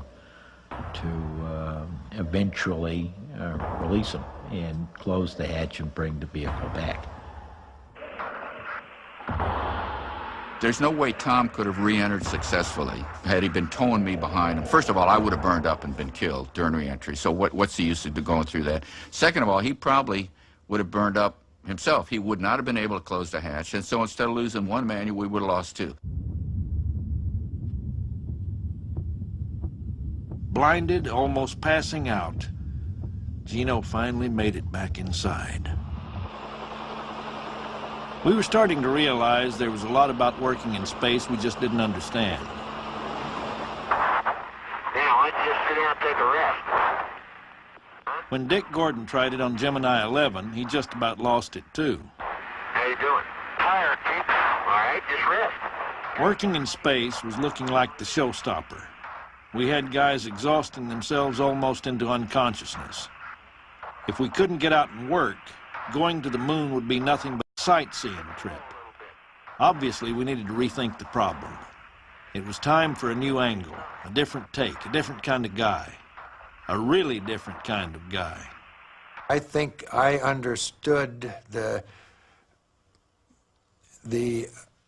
importance of being gentle and delicate and in control of the momentum or the mass of the body during spacewalks. I think I understood that just intuitively. These things were natural to me. They obviously were not natural to the Navy people who were trying to do spacewalking. So their overconfident attitude got them into trouble. Buzz was a mechanical genius. His IQ must be sky high. He was the first PhD pilot in the program. PhDs always kind of had a certain shock value, particularly among the Slaytons and the Shepards, who knew they were a hell of a lot smarter than all the PhDs in the world. Buzz was our MIT scientist pilot. He was smart, he was inventive, and some thought he was arrogant as hell. He got tagged from the day he arrived. Gus Grissom and I were part of an interview team for a new group of astronauts, and Buzz Aldrin came in to our interview just for Gus and me. And sport coat, shirt and tie, and around his tie is this little chain thing. Hanging from the chain are Air Force wings. Below it, a Phi Beta Kappa gate. Gus looks up and said, "Aldrin, we've already read your resume. Why the hell are you wearing it?" Buzz was absolutely certain he could do it better, way better. He threw out the pulley system we'd been using for training. Then he threw a space capsule in a swimming pool and went in after it. Right before our eyes, he invented the art of working in space. Buzz got together tools like he was fixing to climb Mount Everest. Footholds, handholds, Velcro grips, bungee cords. By the time he was ready to go, he looked like Mr. Goodwrench. Now the electrical connector, with no waste tethers. Buzz was like a human fly, working out there for hours and having a ball. He made it look easy. For him, it was.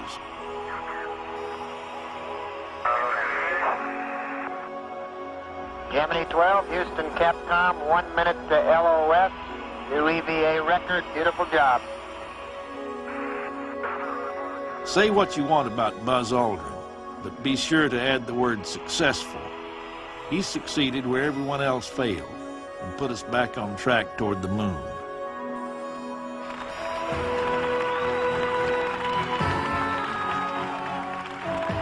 The Gemini program was an unqualified success. It was on to Apollo.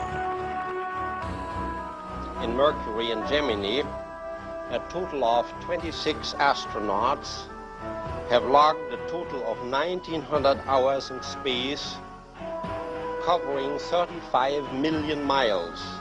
Gemini has demonstrated the feasibility of almost everything we plan to do in Apollo.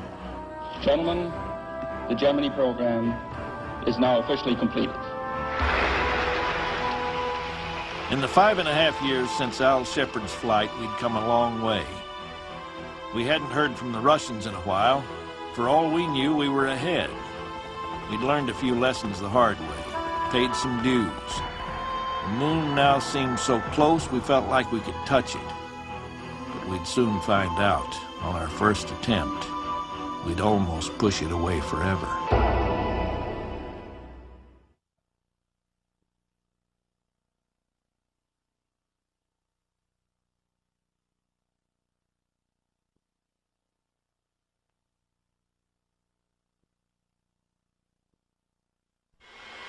A lot had changed since I started out.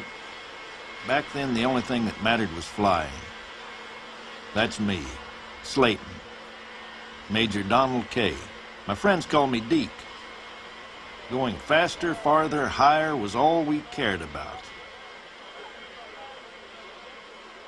10 years had passed.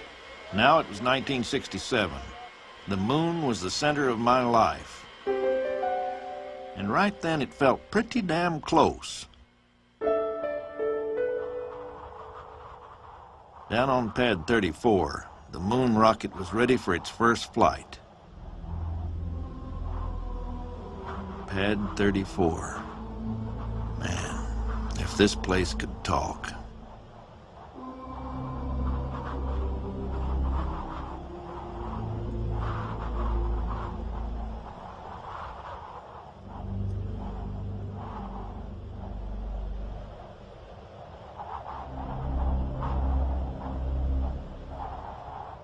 Remember the time on your flight when you said you didn't want to ride down to the pad? We were doing some kind of a test. You didn't want to ride down to the pad in that old cattle car we had. So you took the vet down with the top down. You had the little walk around ventilator. Old stories still being told. These guys remember. Some of my good buddies. Scotty, John, Gordo, and old Al. Alan B. Shepard, America's first man in space. He and I were the only ones from that first group to see it all. What do you remember about Gus? What about Gus? You gotta say Gus here. Gus was a man of few words, but you could hang your hat on anything he said. Gus, what do you think your chances are for an Apollo flight? I think they're pretty good. I expect to be around for most of the Apollo program. You think you will one day make one of the trips to the moon, then? I'm planning on it. Gus Grissom. Not much on water skis, but a hell of a pilot and a damn good engineer. He liked to have a good time as much as the rest of us. But when it came to work, there was an intensity you could cut with a knife. Gus was a charger. He was a very macho type. He was really the typical test pilot. But he also had go fever. You know, he wanted to get it going. He wanted to get up there and do the job. Gus was our second man in space, and he flew a perfect mission. But that wasn't what people remembered. What they remembered was he'd lost his ship. And somehow Gus got tagged with making a mistake because he lost the spacecraft, and you were not allowed a mistake. Did I feel that I was in danger at any time during the flight or in the water? Well, I was scared a good portion of the time. I guess this is a pretty good indication. You were what? Scared. Okay. Test pilots lose planes. It happens. But this wasn't the test pilot business anymore. This was the astronaut business. When it goes right, you get a parade and a trip to the White House. When it goes wrong, you get a reputation. It hurt him very, very much. It's very easy to blame the astronaut, but that wasn't Gus. Gus was much too great an engineer and too serious a pilot. He got tagged as the astronaut who'd lost his ship. Gus hated the reputation, but he didn't run away from it.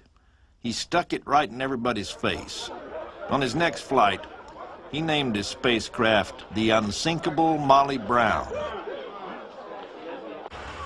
Gus was very intense, very, very intense about the problem he had with his Mercury flight, very intense about sort of disappearing out of the system. So he made his Gemini flight a perfect Gemini flight.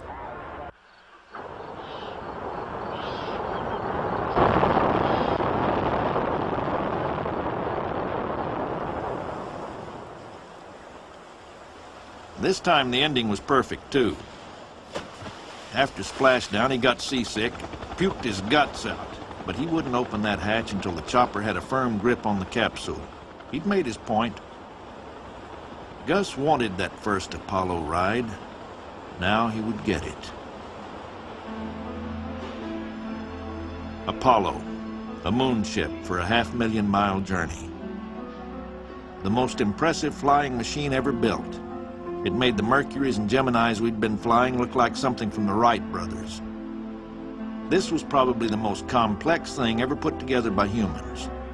As much technology as a nuclear submarine crammed into a package the size of a minivan. The electrical system alone had 30 miles of wire. I'm real pleased to be on the first flight and looking forward to it. Just now started getting into the Apollo systems and looking at Apollo spacecraft and trying to forget everything I knew about Gemini. I think we've got a real good crew with Ed and Roger. Ed White was the best athlete in the astronaut corps and the first American to walk in space. A real mom and apple pie type. After John Glenn left the program, Ed stepped right into his shoes. I had a great faith in the people and the equipment that we were using for the mission. I had a great faith in myself, and especially in Jim. And also, I think I had a great faith in my own God. I remember after his flight, he insisted on putting in his life personal contract story the question of how did you feel when you got out on the first spacewalk. And he told the life reporter, I felt red, white, and blue all over. And I went to Ed and I said, come on, Ed, we're all patriotic, but that's bullshit. He said, nope, that stays. I feel like $1 million. Just like that. That's the way I felt. Roger Chaffee had flown a U-2 over Cuba during the missile crisis. He took the pictures of the Russian rockets Kennedy showed on TV. Apollo 1 would be his first space flight. There was a lot to learn, and not enough hours in the day to learn it, but there was no time to slow down. We were on a roll. On top of that, there was always the Russians. They were never far from our thoughts. We had a general idea what the Soviets were doing. But I don't know, Do you ever remember getting a briefing with anybody in the CIA that would give us an inkling as to what the Soviets were doing back in those days? No, I think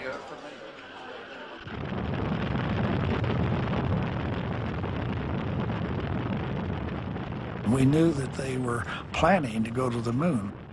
We had satellite photographs at that time that showed us the development of their launch stand. Then they also showed us the vehicle as it was brought into position.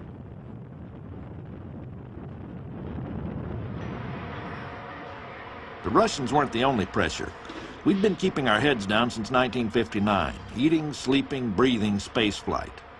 While we weren't looking, America had changed. The worst race riots since those 2 years ago in the... While we'd been trying to figure out how to join spacecraft together, the country was figuring out how to tear itself apart. A lot of our friends were fighter pilots, and they were starting to get shot down over a place called Vietnam. President Johnson was feeling the heat. He thought it was about time America got some good news. He looked around, and NASA seemed like a pretty good messenger. Everybody had go fever, meaning, we've got to go, we've got to keep up with the schedule, we've got to get to the moon and back before the end of this decade. We're on a timeline. We've got to do these things in this order. If we don't do them right now in this order, we're going to lose our place. We'll slip the launch. We were only too eager to deliver. That wasn't the problem. The problem was that shiny new moon ship. So far, the Apollo 1 spacecraft looked a hell of a lot better than it performed. The spacecraft had been delivered, but of course we had lived with it for, many, many months before at the contractor's plant, North American Rockwell. And we knew that the spacecraft was, in poor shape relative to what it ought to be. We felt like we could fly it, but let's face it, it just wasn't as good as it should have been for the job of flying the first manned Apollo mission. We were dealing with new contractors who had their own ideas on how they were going to do things. All of the history of Mercury and Gemini was put aside, and the knowledge of the people that got us that far was also put aside. You don't throw your history away, you learn from it, and that's when I called it Project Appalling. Late January, 4 weeks till launch. We were working around the clock, testing system by system. We were going very fast. NASA was behind schedule as always. And we were running tests without taking time to really look at the data. The last check was called the plugs out test, a full dress rehearsal for launch. It was a Friday at the end of an awfully long week, and we were tired. We all had our eyes on the weekend. In the morning when the crew came in to the office, I sensed something. I don't know what it was that I sensed, but I picked up something from all three of them. There was a quietness about them. Instead of being ready for a test where they usually just get up and bounce out the door, it was something they didn't want to do. Their attitude was 180 from anything I've ever seen before.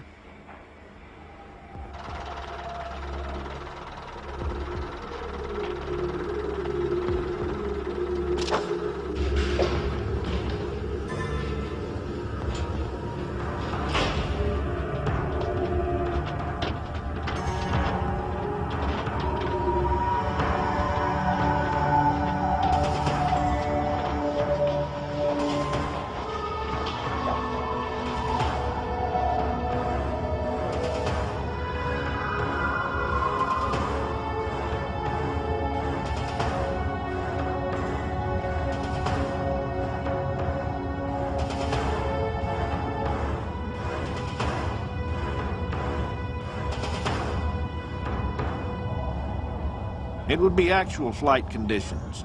Crew in full suits, capsule under its own power, 100% oxygen inside, and the hatch sealed.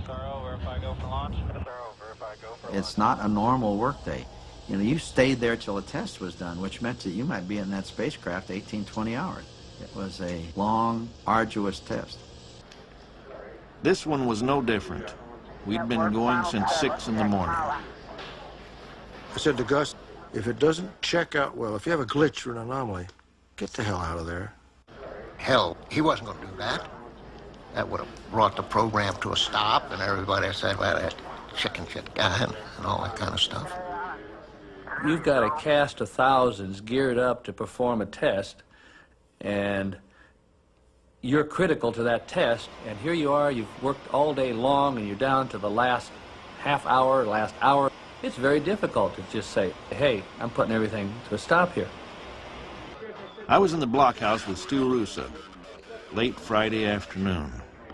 We had some communication problems. We were having trouble. We were testing out the various loops and radios. Okay, we're ready to pick up, Chuck, but all I can do is give it a try. You copy? No, I don't read you at all, Chuck. You want to try the phone?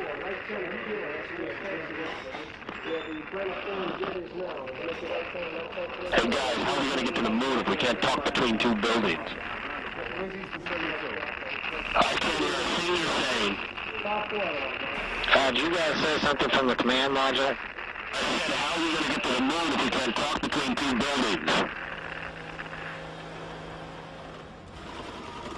The test was dragging on, one glitch after another.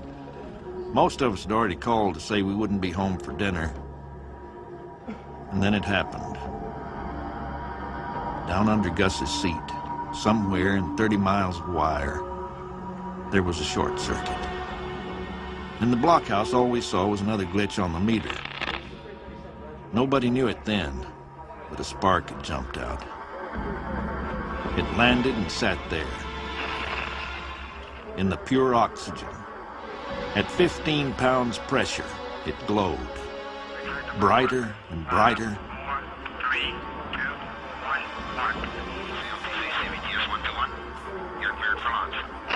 And then it went, like a blowtorch.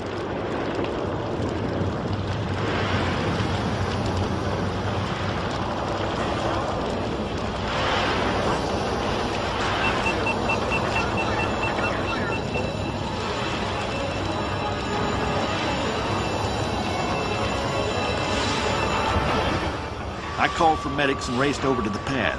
The radio was dead, but I still hadn't given up on the crew.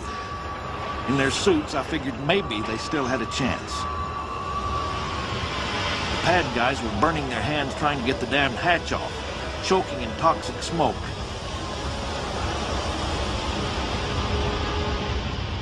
Almost as fast as it started, the fire was out. Finally, they got the hatch off, and then we knew.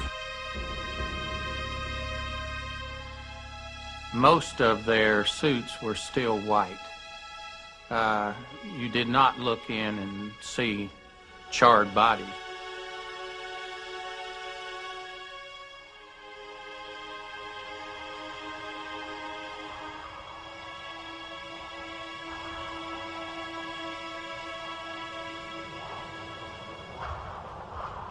We always expected to lose someone, someday. Not on the ground. That was not the way to die, not for a test pilot. The moon that had seemed so close now had vanished from sight.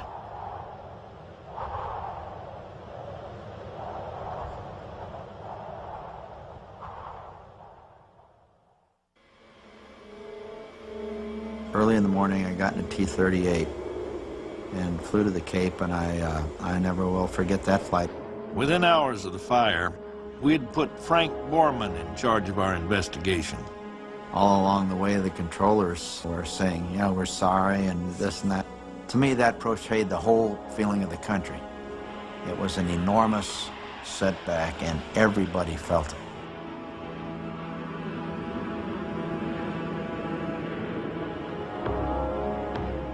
I mean, we were really shocked because we had just left the guys and come back, and none of us could talk. I mean, we just kind of just looked at each other. Eyes were full of pain. Devastating to the people in the program. I mean, just devastating. I mean, sent a wave of pain. Oh, I'll never forget the pain in Al Shepard's eyes and his face. I'll never forget When I got home, boy, I lost it all. That was a very traumatic experience. You know, you kept going, what could I have done? What could we have done? Gus was one of the 7. I mean, there was a bonding there that they had, no matter whatever happened. The 7 original astronauts were now 6.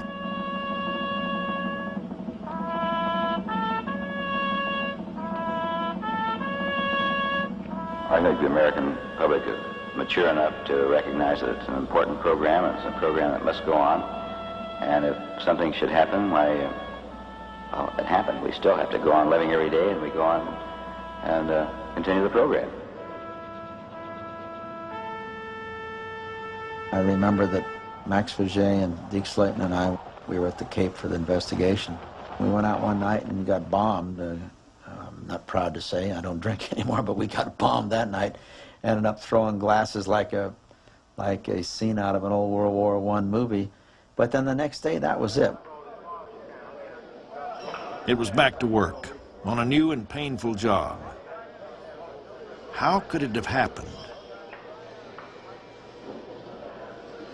Everybody put aside what they'd been doing and started looking for answers. But as soon as we stopped and looked at what we'd been doing, really looked, the answers were suddenly very clear. We had crap in that spacecraft that wouldn't quit. Had a big sponge foam pad, highly combustible. We had Velcro. The thing was wallpapered with Velcro, with an adhesive that was highly flammable and toxic. Everything was wrong. Everything was wrong. We put 100% oxygen into that vehicle and then pressurized it. Now, we'd done that all through Gemini, all through Mercury, and we were doing that in Apollo. And nobody stood up and said, hey, you guys know what you got when you pressurize 100% oxygen? You got a bomb sitting there. Sure, we took risks. It's part of the job. You don't always know how it'll turn out. But there was something else. The insane work schedule. The disease we called go fever. We'd gotten too much of a goddamn hurry. We were willing to put up with a lot of poor hardware and poor preparation in order to try to get on with the job, and a lot of us knew that we were doing that. That time frame was the worst I can remember. I was grounded, Shepard was grounded, and now the whole damn space program was grounded. I was miserable, but Al was worse, and he took it out on everybody. I was just man at the world. I rapidly became known as the icy commander, with not too much allowance for mistakes or frivolity or lack of performance among the astronauts. I'm sure the American public will greatly appreciate seeing the real Alan Shepard. I remember he'd walk into the astronaut office, and he'd walk in with his briefcase and slam it down on a desk, and the other astronauts would sit in the room, and they'd kind of, well, he's in that kind of a mood today. We had an arrangement with Lola Morrow that have her put on the door a smiling Al or a very steely-eyed Al, a picture. Many times the guys wouldn't even make it by the secretary's desk. They just take one look at the picture, turn around, and leave the icy commander to his own devices. I can remember a time or two when I was walking down the hall and I saw Al coming out, and I'd break off into another hallway and go around. On the 6th anniversary of his Mercury flight, we threw a party, put a little movie together to remind him of his flight status. Only 2 had gone before, fellow pioneers into the unknown, Ham and Enos. Al studied their training procedures. He utilized their proven medical staff. And I had thought briefly about getting up and interrupting at the microphone, but all of a sudden I realized there were 2 guys standing behind me, each of them weighed about 250 pounds, and there was no way that Shepard was going to get out of that chair.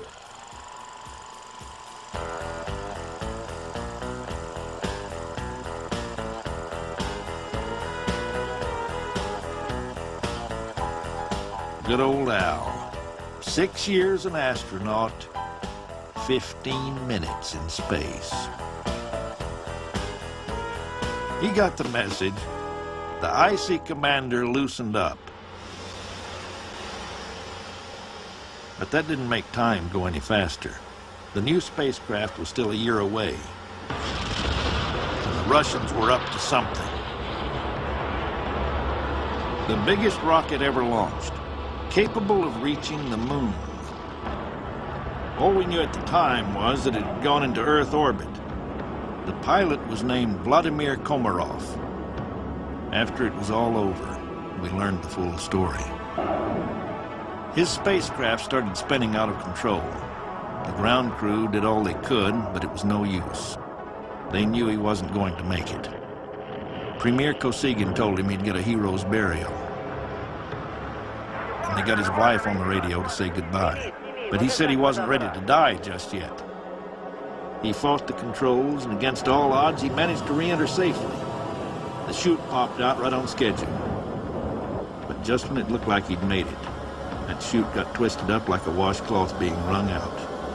It never opened.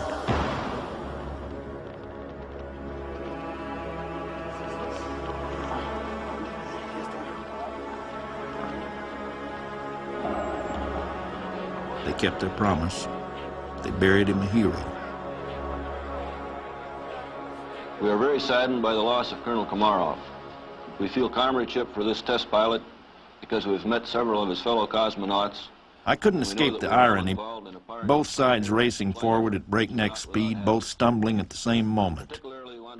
The only question now was, who'd get up first? And his fellow cosmonauts.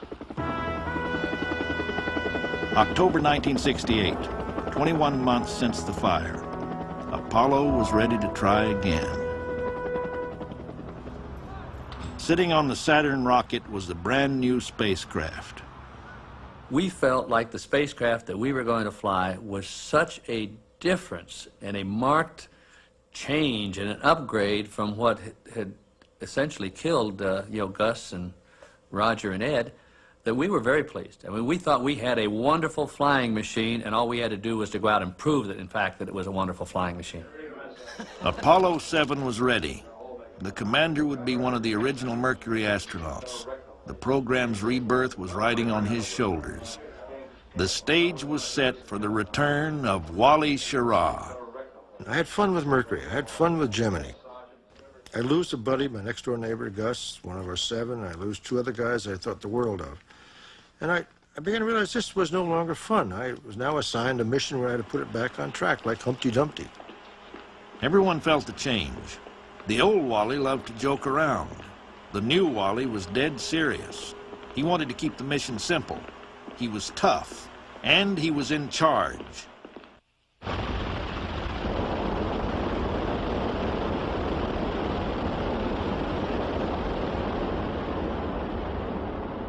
Finally, 21 months after the fire, we were back. The new Apollo moonship was in Earth orbit and flying beautifully. Flying with Wally were 2 rookies, Walt Cunningham and Don Isley. To them, Wally was the old master. Wally liked center stage, and the first Apollo flight was going to be center stage, and Wally's juices were flowing again. The flight was going like clockwork. Then Mission Control wanted to change the flight plan. Experiments, little jobs that had nothing to do with flying. Just the kind of thing Wally always hated. He called them junk, and he had had enough. They decided on a Saturday morning, we launched on a Friday, to turn on television. I was asleep, and Don Isley was on watch. And I heard Don saying something about, Wally's not going to like that. Roger, regarding the flight plan problem here, we would just ask to reconsider that. And they said, well, the NASA PR guys want to have television today because they've got some quiet time. They can get national media. I said, sorry about that, guys. We're not ready yet. We have a new vehicle up here, and I'll tell you at this point, TV will be delayed without any further discussion until after the rendezvous. Roger, copy. From then on, it was one thing after another. The first war in space.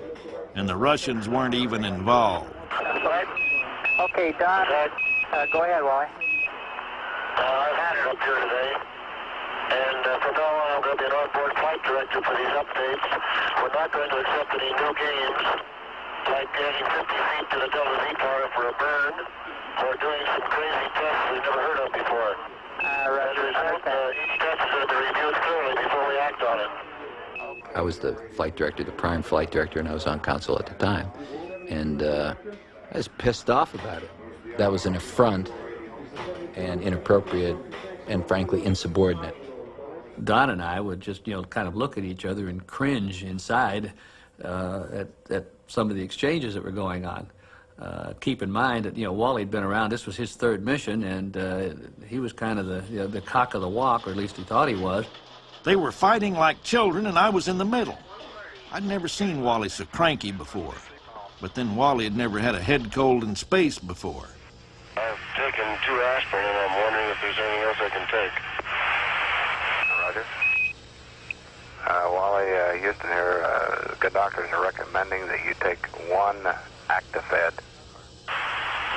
Hey, listen, let's go over this re-entry thing one more time since we got a little slack here and good communications. Let me tell you one of the things I plan on doing after we break off the runs today is put on my suit and see how we stand. In the couch with the helmet off. Roger. The last straw was over the helmets, and it was a real battle. Mission rules said keep them on during re-entry, but with Wally's cold, he wanted to be able to hold his nose to clear the pressure in his ears. In this case, I had a cold, and I felt that I had enough discussion with the ground. I didn't have much more time to talk about whether they're going to put the helmet on or off, leave the bubble helmet on or off. I said, essentially, I'm on board. I'm commanding. They could wear all the black armbands they wanted if I was lost or lost my hearing, but I had the responsibility for living through the mission. Finally, Chris Kraft gave a direct order. Wear the helmet. Wally gave a direct answer. No way. That's pure bullshit. I think Shara was paranoid. What is something nice about me? Apollo 7 was the only flight of its type. It was the only time when, in flight, the flight crews were openly difficult to deal with and hostile towards some of the things that we were trying to do. Paranoid and Jekyll Hyde might come out of all that, but I really wanted to do everything perfectly. The flight was a complete success, and 10 days of bickering were finally over. Deke took Wally into one of the rooms, and Wally and Deke had it out. Wally and I had a little talk, but it didn't do much good. Before they'd even lifted off, Wally had announced it would be his last flight. He was beyond discipline. But Chris Kraft had to have discipline. Astronauts obey orders or they don't fly. So Walt and Don were the scapegoats. I learned at one time that Chris Kraft had listened to all of this nonsense going back and forth from the ground to the spacecraft and said that he didn't want any of those guys ever flying for him again. Chris has denied that he ever said that. I said the only way Cunningham will ever fly again is over my dead body. And he called me on the phone and asked me if that was the case, and I said, you got it straight from the horse's mouth. The 2 other guys never did fly again. But Wally? Well, he went on to achieve a different kind of fame. It's the nasal decongestant antihistamine tablet. The great line, of course, where I got a Clio for that was, did you ever sneeze in one of these? And here's that same bubble helmet. Can you imagine sneezing in one of these? I'm Wally Schirra. Suffering cold symptoms in space can't be fun. It was only 3 weeks after my flight. We still sit around and talk about it. How we devoted 8 years of our lives to the space program. Yet the moon seemed further away than ever. Figured us old guys would be retired by then. These young guys could do it. How'd you sneak back in there? Yeah, very, very lucky to do it. It was the attitude everybody had. But then all the work started to pay off. There was a change. Things started coming together.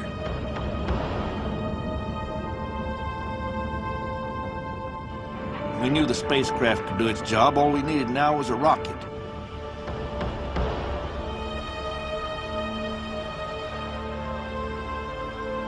The Saturn V. It would carry the spacecraft, the lunar lander, the crew, and everything they would need for a trip across 500,000 miles. 2 weeks in deep space.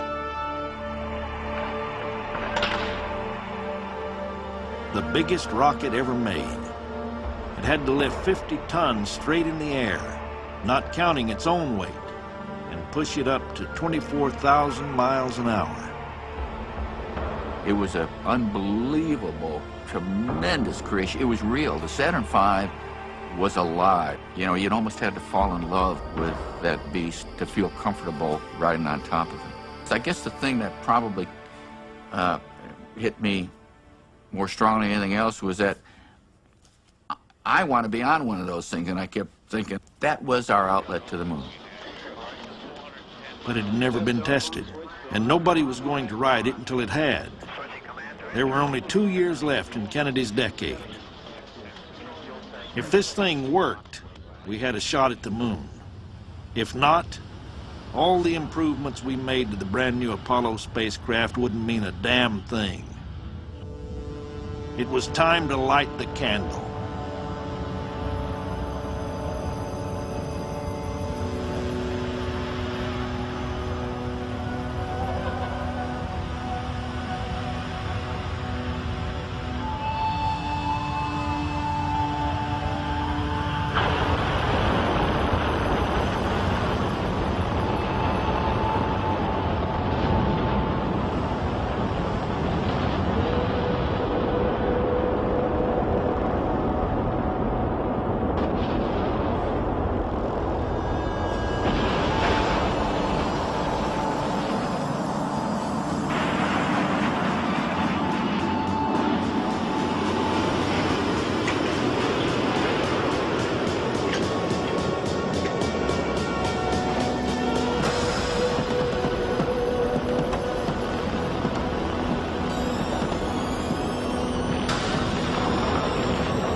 It was the biggest rocket in the world.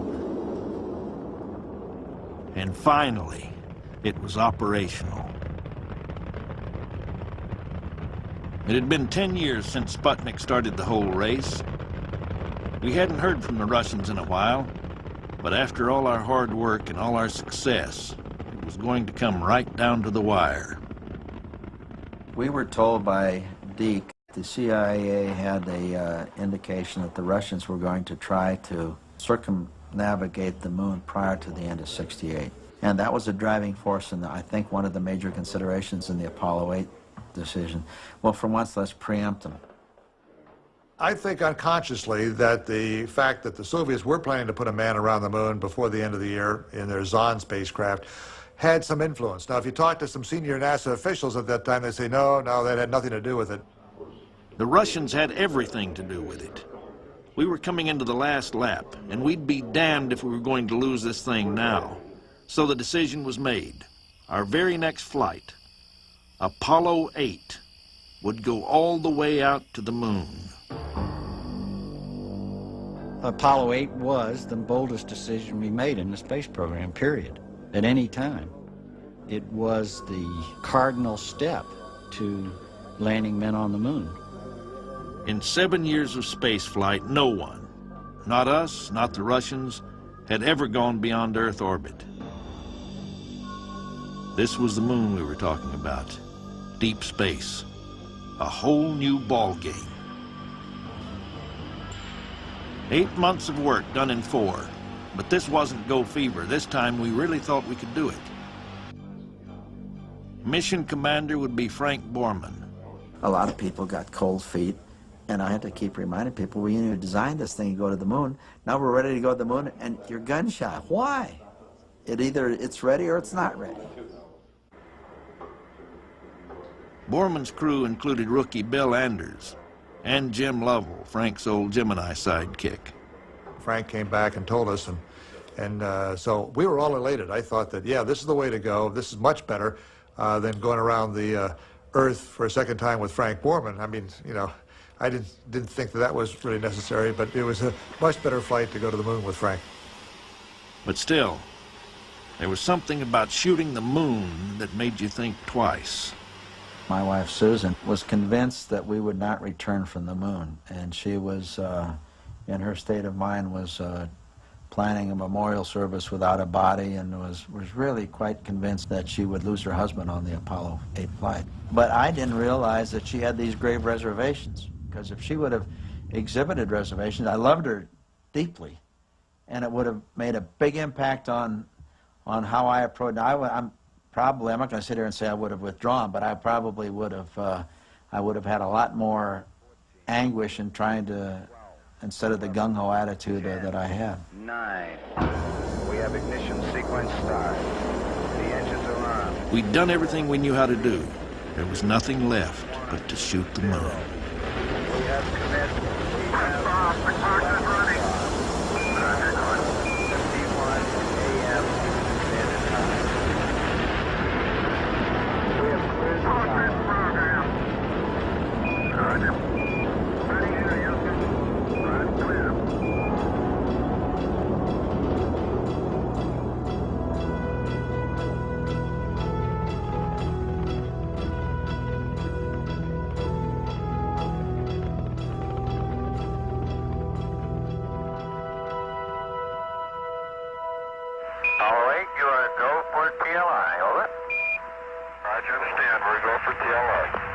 TLI, Translunar Injection, a command we'd never given before. It meant we were ready to send them out of Earth orbit, off into deep space, and toward the moon. Following Houston, you're looking good here, right down the center line. Roger, following. Approaching the moon, our blunt end was towards the moon, so we really didn't see the moon as it got bigger and bigger. The ground called up and said that at such and such a time, and they gave it right down to the second, we'll lose communication because the moon's gravity will pull you around to the far side. Exactly at the time that they said, right to the second, we did lose communication, had static in our earphones. We looked out though, but we could not see any moon. We were upside down and backwards in perfect darkness. We've got it. Apollo 8 now in lunar orbit. There's a chair in this room. This is Apollo Control. Houston, switching now to the voice of Jim Lovell. Welcome from the moon, Houston. Thank you. The moon is a different thing to each one of us. I know my own impression is that it's a vast, lonely, forbidding type existence. It's incredible. That was, to me, the one point in the mission where I thought, my God, what a team put us here. Here, we've gone 240,000 miles, and at the exact second we're supposed to see this, there it is. It was disbelief. Disbelief. I think that we were like three school kids looking into a candy store window. Our noses were pressed against the window, and we looked at those ancient old craters as they slid on by, and forgot the flight plan for a while, and forgot really how dangerous this all was, because it was really something unique. They didn't know it, but they hadn't seen anything yet.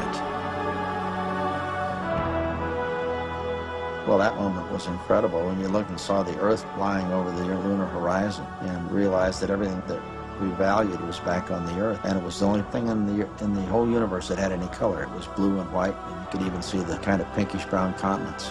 That was more, to me, that was a greater impact than the moon. Anders was in charge of photography, and he was taking pictures of the craters on the moon. Frank and I both saw the Earth come up and thought that it was a great time to take a picture of not only the Earth, but the lunar horizon in the foreground. So we mentioned that, but Bill said, hey, we only got so many frames of film, and we got to spend them, taking pictures of craters here on the moon. And then, of course, Bill looked up, and he saw what we were looking at, and he said, my gosh, we got to take a picture of that. All three of us, of course, grabbed cameras. All three of us took pictures. One of them, of course, became quite famous. I think it's known as Earthrise. It was made into a stamp in 1969. Now, if you travel and you run into Frank Borman, be sure to ask Frank who took the picture, because Frank will look at you and very seriously say, listen, I was the commander. Obviously, it's my photo. He even put it in his book that he wrote. I don't know. Andrew says he did. I said I did. I don't know. I honestly don't know who took it. Let me tell the truth. I really took the picture. Lovell's the only one we know for sure didn't. The pictures coming back from Apollo 8 made the whole world stop for a moment. I couldn't help but think how ironic it was. At the moment of our greatest success in space, America was coming apart. We were so immersed in the mission. The terrible events of '68 didn't even leave a big impression on me. It was as if there was another world. Mike, what I keep imagining is if I'm some lonely traveler from another planet, what I think about the Earth from this altitude, whether I think it'd be inhabited or not. It was December 1968, and Christmas couldn't come too soon. We were told, I guess maybe a month before the flight, that we were going to have this huge television audience from around the moon on Christmas Eve and to do something appropriate. To me, that was an annoyance. I didn't even want to take a television camera because I thought that would detract from the flight. As we got to the moment in the flight plan after we'd been viewing the Earth and the moon, we thought, my goodness, this is so appropriate, because we felt like we were looking at the beginning of a planet that hadn't really achieved life, and yet here in the background was the one that had. For all the people back on Earth, the crew of Apollo 8 has a message that we would like to send to you. In the beginning, God created the heaven and the earth. And the earth was without form and void, and darkness was upon the face of the deep. And the Spirit of God moved upon the face of the waters. And God said, let there be light. And there was light. I had an enormous feeling that there had to be a power greater than any of us, that there was a God, that there was indeed a beginning, and that maybe even our choosing to read from Genesis wasn't a haphazard thing, that maybe it had been ordained some way.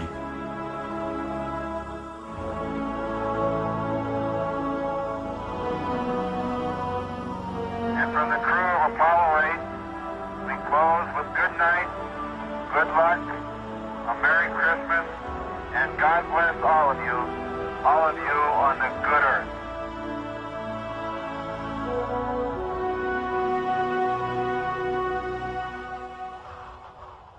We all felt how far we'd come.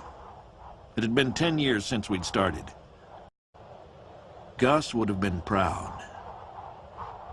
He never did make it to the moon, but without him, we wouldn't have gotten this close when we did.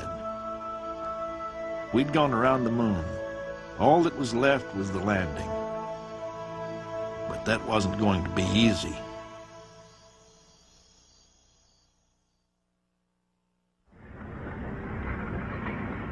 It was 8 years since Kennedy said we'd put a man on the moon by the end of the decade.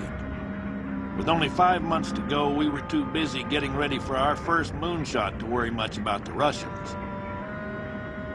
Then the CIA gave us a wake-up call we couldn't ignore. Satellite photos showed a monster rocket ready on the Soviet pad. It could only have one target, the moon.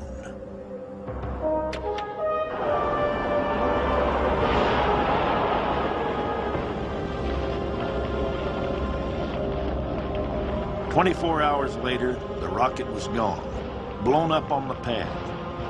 Russians were out of the race, but their disaster, yet another reminder.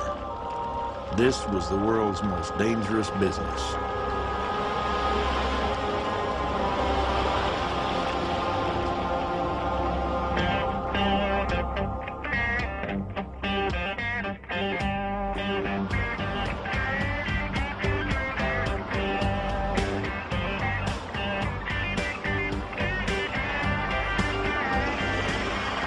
summer '69, but this isn't Woodstock. It's the moon launch at Cocoa Beach, and the world had come to watch. I was still grounded, running the astronaut office and doing everything but fly. Launch days were the worst. I felt like a damn babysitter. On July 16th, 1969, the routine was the same.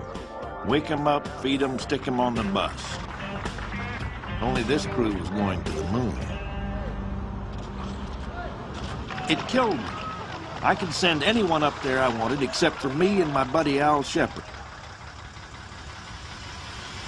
The program had come a long way since Al became the first American in space, but he and I still had only 15 minutes of space time between us, and they were all his. Al's dizziness and my rough-running heart meant we weren't going anywhere. T-minus 15 seconds. Guidance is internal. 12, 11, 10, 9. Ignition sequence start. 6.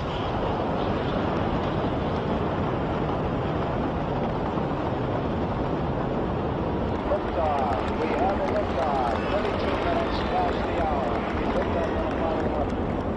Good luck and Godspeed. The liftoff went great, but we'd done those before. It was the landing we were worried about. That was no sure thing. But if 11 fails to land on the moon, 12 will do it, or 13. We were determined to get there before 1970. Apollo 11, this is Houston. You are confirmed to go for orbit.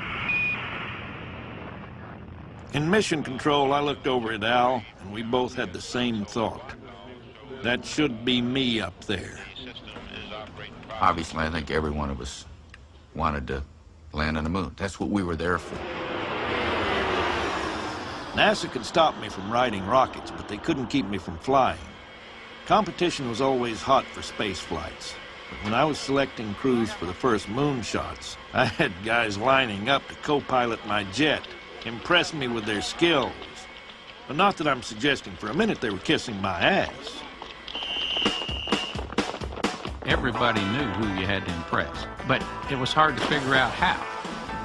It was dog eat dog.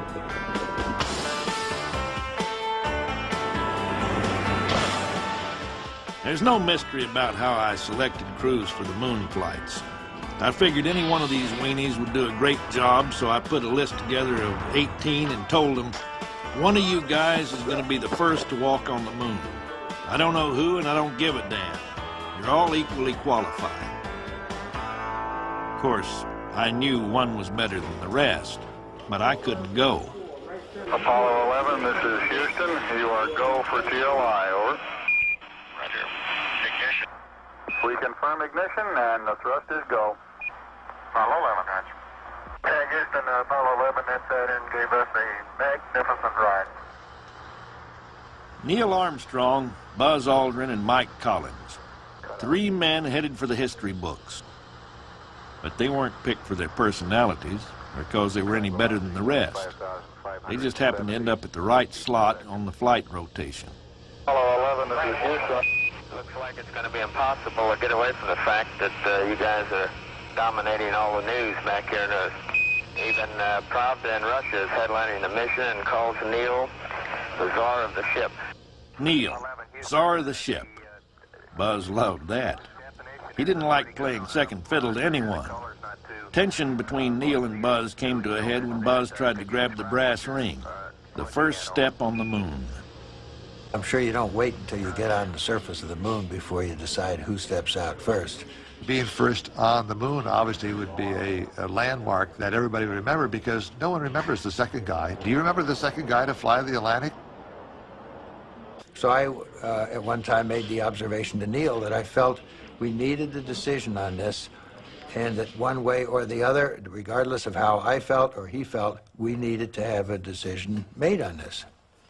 And his observation was something to the effect that he realized the historical significance and that he was not going to make a decision that would rule him out of that opportunity.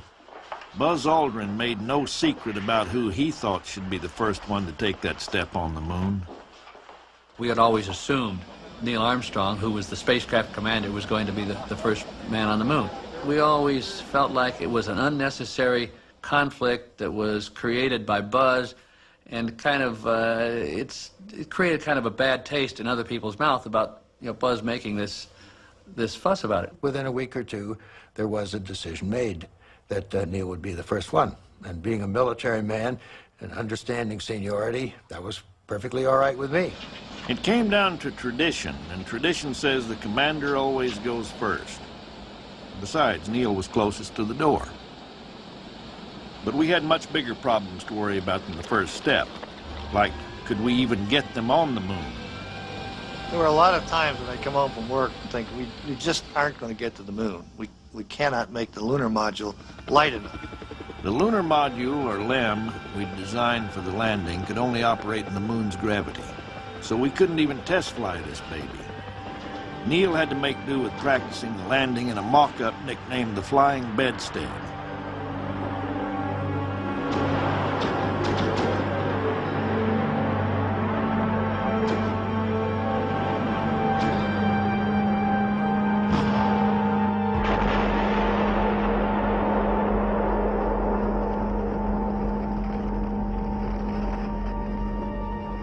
Morale hit an all-time low when the bedstead went out of control, and Armstrong ejected with only 1 second to spare. 11, this is Houston. You are go for LOI, over. Roger, go for LOI. All your systems are looking good. Everything looks okay up here. Going around the corner, we'll see you on the other side, over. Roger. Got them both? And go ahead. Now, the actual descent, I called the team together and told them that, yeah, we had gone through a tough training period. We were really proud of these people here. We were about ready to sort of write into the history book that no matter what happened, good or bad that day, I was going to be with them. I was very proud of them, and let's go do it. Okay, all flight controllers going around the horn, gonna go for undocking. Capcom, we're go for undocking. Roger, Eagle, undock. This was the first time we'd ever attempted a landing in the LEM. At least, when we were testing jets, we could eject. If this thing went down, Neil and Buzz were going down with it. We'll monitor you, Delta 8. Beautiful. You're a go to continue power descent.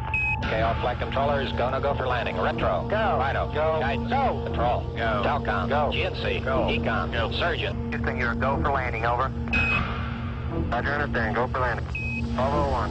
1201. Roger, 1201 alarm. 1201 alarm. 1201 alarm. The automatic pilot was dead. They were way off course, with a boulder field for a landing strip. Neil was winging it, hunting around for a place to touch down. And they were low on gas. Okay, we're go. We're go. Same tide. We're go. Into the ag, 47 degrees. Roger. Well, we get to 1 minute fuel remaining, and you'll hear on the voice uplink, you'll hear very trite 60 seconds. 60 seconds. It was totally up to the crew from there on, and all you could do is Godspeed. We were sucking air, to put it bluntly.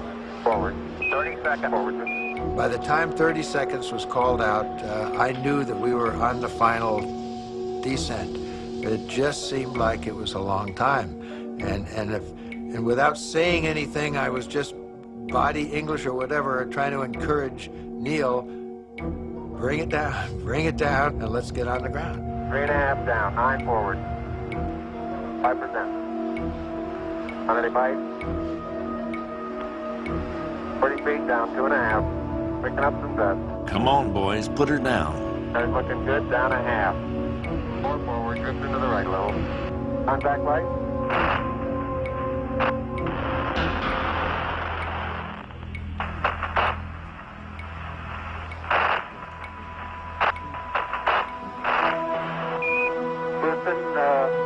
Tranquility Base here. The Eagle has landed. We copy you down, Eagle. You got a bunch of guys about to turn blue. We're breathing again. Thanks a lot. That's the first time he had opportunity to really sit down and say, hey, Christ, we really did. This is Apollo Control Houston at 105 hours. Now into the flight to Apollo 11. Okay, Neil, we can see you coming down the ladder now. Hey, Neil, we can see you coming. I'm going to step off the limb. That's one small step for man, one giant leap for mankind.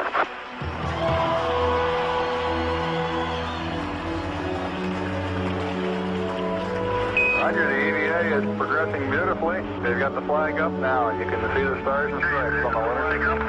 Beautiful, just beautiful. Probably the crucial decision was made in May of 1961 when President Kennedy said we're going to go to the moon in this decade. If he hadn't done that, we might still be horsing around trying to get to the moon.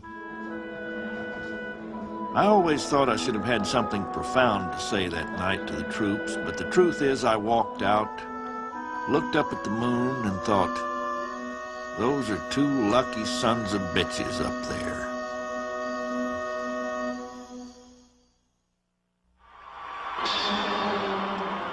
I'll never forget that picture. The guys in that little damn quarantine doghouse and Nixon looking through the window like he might catch moon germs. Well, we'd won the race to the moon, and Neil Armstrong was the most famous man on Earth. But we weren't going to stop there. We had all these great plans for space stations, big moon bases, even trips to Mars. The one thing we hadn't figured on was the public losing interest. Well, it makes you wonder whether or not we get our priorities in order, actually. It's not worth it. No way in the world. Why should they go up there when they have so many ghettos that should be cured? People are going hungry all over the United States, and they need jobs and everything else. Down to the pad. That may have been a small one for Neil, but that's a long one for me. Apollo 12, the second landing. Already it was old hat, and the program was under question. That meant only one thing to astronauts. I might not get my ride. One guy was determined he would get his ride. Nothing was going to stop Al Shepard, not even the fact that he'd been grounded for 6 years. I had tried everything that I knew of to figure out a way to cure the Meniere's syndrome. Just absolutely almost at my wit's end when one day Stafford came in and said, you know, Al, I've just been talking to a friend of mine who's involved in the ear business. He's with a clinic in Los Angeles. They've been experimenting with a surgical cure for Meniere's. And I said, Tom, I am on my way. Al didn't tell me he was having the operation. First I knew of it, he was knocking at my door saying he was good to go. My first move, of course, was to head for a visit with my old friend Slayton. And obviously both of us knew that the next available mission, which had not been announced, was Apollo 13. So I said, Deke, that's the one I want. And Deke said, I think we can work it out. As I recall, the crew tentatively had been assigned for Apollo 13. I frankly don't remember who they were, but I'm sure they were qualified guys. And disappointed. And disappointed. How in the hell did he pull that one off? But to get a flight like that, unreal. And here's Deke, who just had a minor fibrillation, no major problem, and here's Shepard on a command of a lunar mission. Well, he pulled it off. He hadn't pulled it off quite yet. For the first time ever, the NASA brass rejected my crew selection. Deke came to me and said, you know, Al's been grounded for some time, and we want to make sure that he gets plenty of training before he goes on this flight. So why don't you take 13, and we'll give Al 14. And we were all happy until 2 days out. We might give you a quick shot of our entertainment on board the spacecraft. The whole world had watched the first lunar landing. Now we couldn't even get the networks to air this live TV show from Apollo 13. They ran soap operas instead. Okay, Jim, it's been a real good TV show. We think we ought to conclude it from here now. What do you think? Roger, sounds good. And this is the crew of Apollo 13. Wish everybody there a nice evening. And hey, Houston, we've had a problem here. Say again, please. Houston, we've had a problem. Main B, bus undervolt. Roger, main B undervolt. Stand by. First an explosion, now they're losing all their power. Flight, I've got a feeling we've lost 2 fuel cells. I hate to put it that way, but I don't know why we've lost them, and it's not an instrumentation problem. O2 tank 1 is steadily decreasing. We had a pretty large bang associated with the caution and warning now. That doesn't look good. Of course, we didn't know what caused it. Didn't know whether it was a meteorite that hit someplace. And I looked up at Fred Hayes, who was in the lunar module at the time. I could tell from his expression he didn't know what caused it. And it looks to me, looking out the hatch, that we are venting something. We are venting something out into space. I looked out the left-hand window, and it dawned on me that this was oxygen. Didn't take much intelligence on my part to realize that. And that's when the old lead weight went down to the bottom of my stomach. It couldn't have happened at the worst time. 200,000 miles from Earth, and now we have an explosion and we're losing all of our oxygen. We couldn't figure out what the hell had happened. We'd already proven we could handle emergencies. A failure here, a breakdown there, but this was different. Everything was failing at once. We called in every man we had. When Kraft came in, I said, Chris, I think we're in a bunch of shit. Here is a bulletin from ABC News. The Apollo 13 spacecraft has had a serious power supply malfunction. At the moment, the astronauts are continuing to try to isolate their trouble. A late report says the spacecraft now is operating on battery power alone. All unnecessary equipment is being turned off. I want you to get some guys figuring out minimum power in the LEM to sustain life. We figure we've got about 15 minutes worth of power left in the command module, so we want you to start getting over in the LEM and getting some power on that. The spacecraft would be dead in 15 minutes. The crew needed a lifeboat, and the only thing that came close was the lunar module. And about the time they finally called up and said, we think you got a real problem, that you might have to use the lunar module as a lifeboat. Well, Fred and I were already climbing through the tunnel and going back into the lunar module. I'd say this is as serious a situation as we have ever had in manned spaceflight. If at any time in the mission, however, the LEM had separated and we had gotten ourselves into a rendezvous situation or the command module being around the moon, then what you state is absolutely true. It would be a fatal situation. And that was probably the toughest, undoubtedly the toughest press conference I've ever been to, where I knew the wives and the kids of the guys who were up there and who were close friends of mine, and I wasn't really convinced we were going to get him back. It really didn't look very good at the moment. Now the media was covering the story. The third moon mission might not preempt regular TV, but a disaster in space would. The spacecraft didn't have the power to turn around. We'd have to use lunar gravity to whip them back to Earth. They might have had in the back of their mind, it'd be much better for that crew to come back and hit the Earth in some manner. Not so much that it was survivable, but rather than have us as a monument to the space program that would whip around the Earth for infinity. We were racing against time. The lunar module was keeping the guys alive, but it was never designed for a long trip. Fred Hayes determined how much oxygen we had in the lunar module, how long the batteries would last, how much water we had on the lunar module, not just to drink, but also we had to use it to cool all of our electronic systems, otherwise they would fail.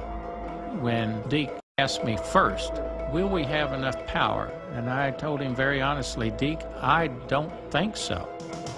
And it turned out that we would run out of electrical power and water long before we could get home. We had to get them home sooner. That meant speeding up the spacecraft. But they only had enough power for one attempt at this critical burn. And just as we were approaching the moon, the ground had called up and said, yeah, we think these procedures will work. Are you ready to copy? And I said, yes. And I looked over at my companions and I said, gentlemen, what are your plans here?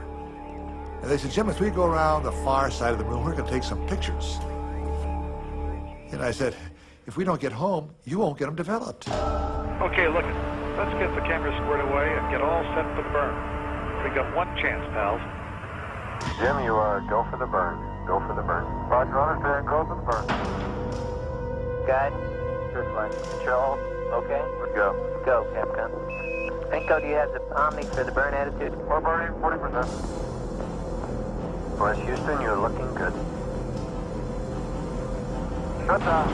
Roger, shut down. I say that was a good burn. At this point, I wanted to get the crew some rest.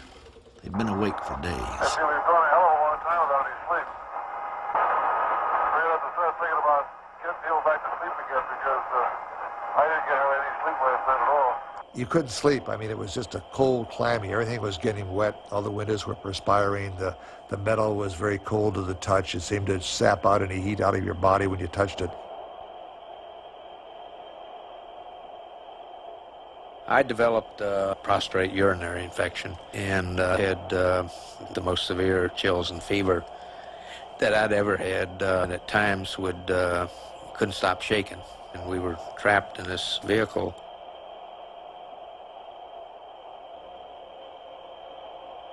It was amazing the amount of isolation we had in the spacecraft and not realizing the impact of our crises it had back on Earth. You know, we knew we were in trouble. We talked to Houston, but they never relayed back, you know, that the whole world was glued to their TV sets.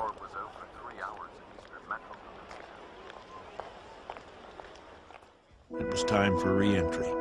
The crew was down to their last few ounces of water. It had been the longest 6 days of our lives. Now they had to leave the lifeboat and land the crippled spacecraft. We'd overcome obstacle after obstacle, but it wasn't over yet. We jettisoned the service module, and then we saw it. The huge hole left by the explosion. And there's one whole side of that spacecraft missing. The whole panel is blown out. A lot of debris is just hanging out to the side. An explosion that could tear a hole that big could have damaged the heat shield. Without that shield, they'd burn alive. No one said anything to the crew. Nobody had to. I've got it. Okay, copy that. Farewell, Aquarius, and we thank you. The lifeboat was gone. The crew was back in the crippled command module with a dicey heat shield and only enough battery power for re-entry. All we could do was cross our fingers. Hang in there, it won't be long. Okay, LOS in a minute or a minute and a half. An entry attitude we'd like on the Charlie. And if there's a time when you died 1,000 deaths, it was wading through that period of time when it was just up to the crew and the good work that you'd done before. And there was no more help you could, nothing you could do. I mean, you were helpless. Odyssey Houston standing by, over.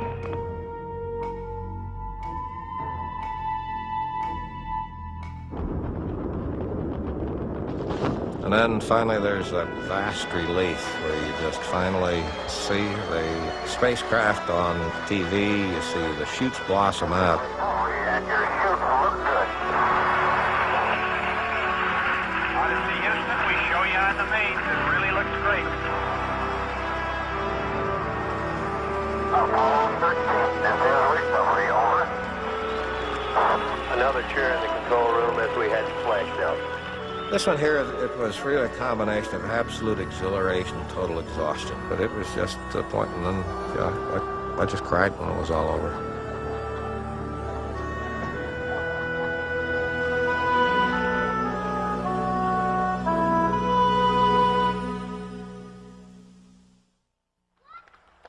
My interest in aviation goes all the way back to Lindbergh.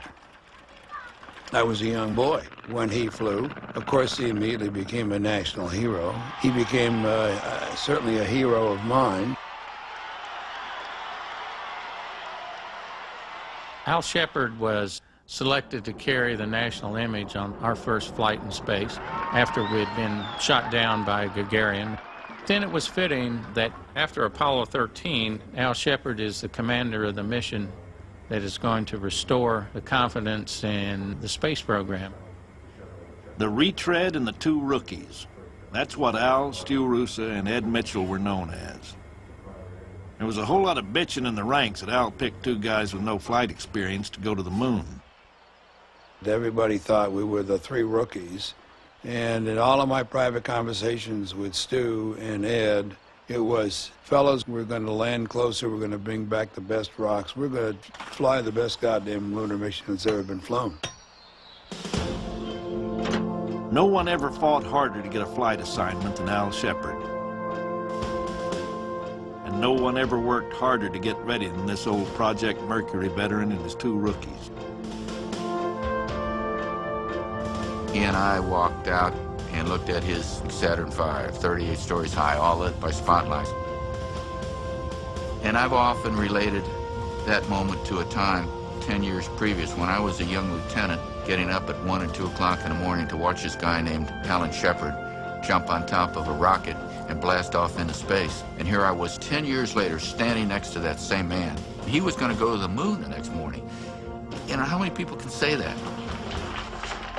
After years of frustration from watching others take their trip into space, Shepard was finally getting his chance. America's first man in space was going to the moon. 20 seconds, the guidance system now going internal. 15, 14, 13, 12, 11, 10, 9, 8. Ignition sequence start. Launch commit. Liftoff. We have liftoff on Apollo 14. The tower is clear. 3 minutes past the hour. Shepard reports roll program completed. Pitch profile still in progress. Okay, we're 1 Bravo. Status check in mission control. Coming up all greens on the flight director's console. In Houston, everything looks good here on the ground.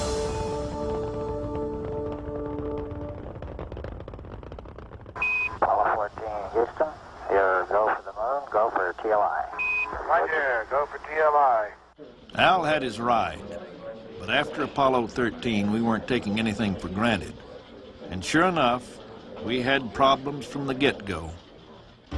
The first major function on the flight, of course, was to dock with the lunar module and be on our way.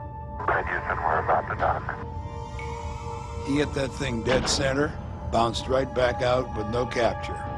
Okay, Houston, we did it twice. If they couldn't dock, they'd be coming right back home. The space program didn't need another failure. I thought that maybe I didn't hit it hard enough. Sure looks like we're closing fast enough. I'm going to back out here and try it again. You do have a go for another try. Tried it again. I hit it fairly hard on that next try.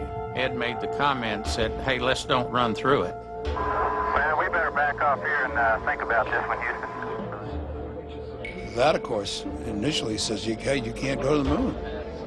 Al had waited too long to let a broken latch stand in his way.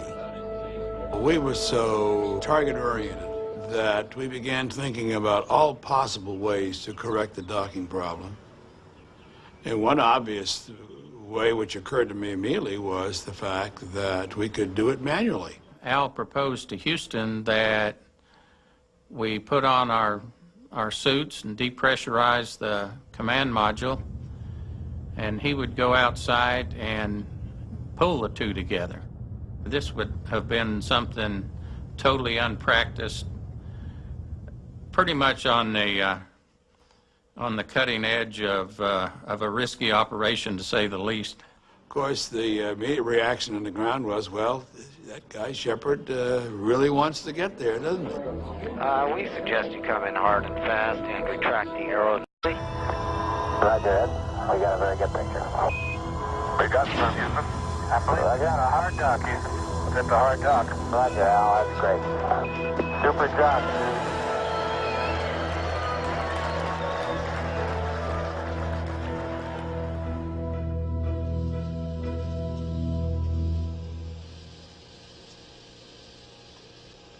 Okay, Al, everything looks good down here, and you have a go for LOI. Hey, Fredo, we sure picked a clear day to arrive. There's not much haze in the air at all. Incredible. This is really a wild place up here. Wheels down and Al would be there. All he had to do was land. But this would be the toughest landing yet, even for a carrier pilot. The site was a mountainous region with peaks 10,000 feet high. Just as Al started down, he lost the thing he needed most. The landing radar was dead. And we kept getting lower and lower and closer to 13,000 feet, and still no landing radar. There was no way we were going to let Al go down without radar. And if he didn't get it working by 13,000 feet, mission rules said he had to abort. After all this effort, all this time, we're almost there, and we've got a serious problem here. As Al got closer to 13,000 feet, I started getting nervous. My old buddy just might disobey that order. Apollo 14, this is Houston. Ground rules are sometimes made upon arbitrary decisions. Maybe one could have gone to a lower altitude before deciding to abort. Maybe one could have gone down to the point actually where one could pitch over and actually view the lunar surface. And of course, if one does that, then hypothetically, one is able to make a safe landing. He was not going to abort. He's going to land.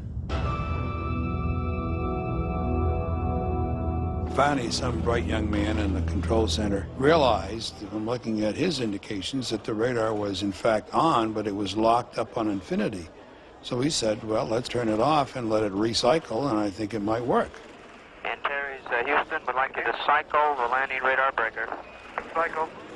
Okay, I would like to accept the radar. Board radar. Oh, great. And then Terry's Houston, your go for Palmaro. That's 90 feet. 4 feet per second, 5 feet per second now. Okay, now, looking great. 60 seconds. Okay, 50 feet down. 50 feet.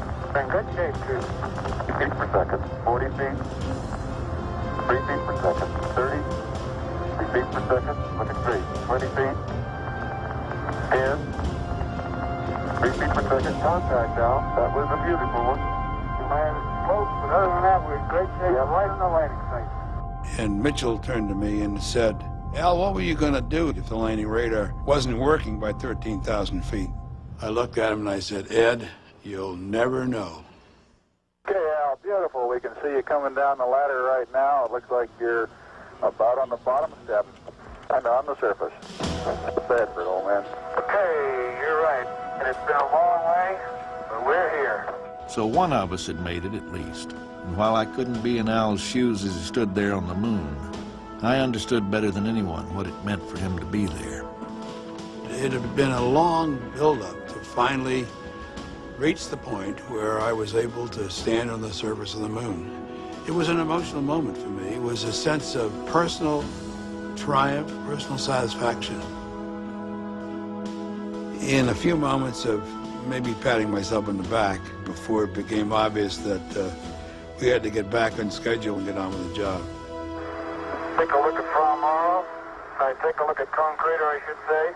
And it's a very impressive sight. Okay, what do you think's a good spot for the Alstom? Soil here is a bit firmer, I think. Almost 2 hours now, is that right, Dave? I don't know if Al came back with the best rocks, but he certainly came back with plenty of them. The mission had been a success, but Al wasn't quite done. There was one parting moonshot he wanted to make. Okay, Houston. In my left hand, I have a little white pellet that's familiar to millions of Americans. Drop it down. So I'm going to try a little sand trap shot here. That looked like a slice to me, Al. Miles and miles and miles. Maybe Al Shepard will tell us for the first time what the brand of that golf ball was he hit on the moon. Nice try, John. But I think the real thing is the truth of how far it went. We get all different stories on that. Crew of Antares is leaving Palmaro Base. Roger, Al. Yeah. You and Ed did a great job. And with this closeout, Al Shepard, now at age 27 years, becomes the undisputed leader in time spent working on the moon. 3, 2, 1. What a liftoff. And liftoff. Roger, ignition. When we left the moon, and that's such a beautiful sight where you're coming up off the moon and you're going so fast. I mean, it is so beautiful. And I said, Al, have you got something prophetic to say? And he looked over at me and he said, Stu, you know me better than that. And that's typical Al. One of the moments which I shall never forget occurred 3 weeks after the return from the moon. My father and I were just having a little brandy in the living room. And out of the blue, he said, do you remember when you first called us back in 1959 and said you were going to become an astronaut? I said, yes, sir. And he said, do you remember what I said? I said, yes, sir, I certainly do. You were not in favor of it. And he raised his glass and said, I was wrong. That's all he had to say.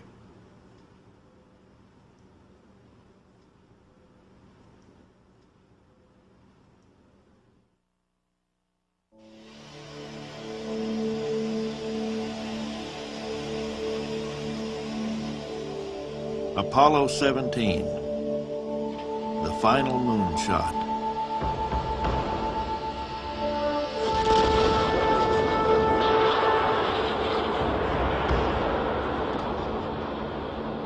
Not even Al Shepard could turn the tide of public opinion.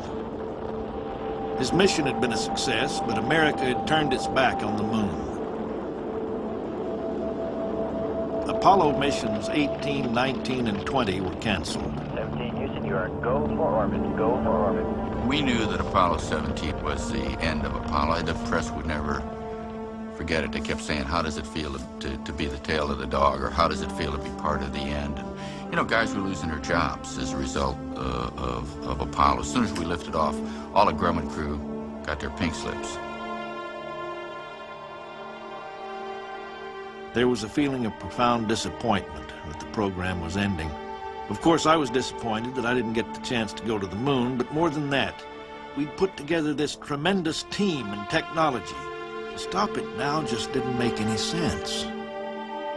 Historians will look back on this program and wonder why the United States, at the height of its technological achievement, just quit. Sure, I knew that I would be the last man of Apollo to walk on the moon, and it might be as long as 10 or 15 or 20 years.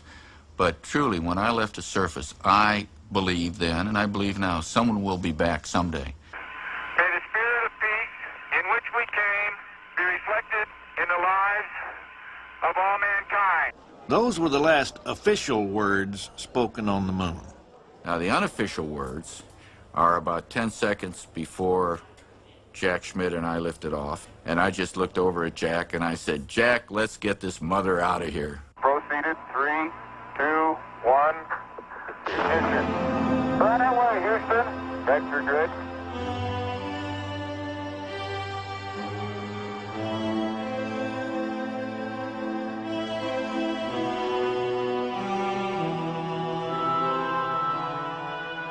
I remember when I called George Lowe and told him I was leaving the program, he wrote me a very nice letter, and in that letter he said, there'll never be another Apollo in anybody's life. And I thought maybe that says it all.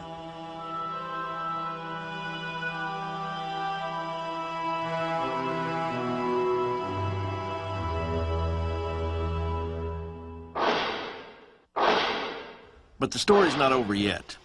There's one chapter left to be told, and it's mine. I always knew they were wrong about my heart, that one day I'd be able to say, Deke Slayton, astronaut. I knew I could have flown any one of those missions, but the docs got fixated on the fact that once in a while my heart skipped a beat. Then as suddenly as it started, the problem stopped. I had a bad cold and started taking vitamins by the handful. Then it hit me. My heart hadn't missed a beat in months. Of course, it wasn't easy convincing the NASA docs that vitamins could cure a heart fibrillation. We knew more about Deke Slayton's heart than any person we ever flew.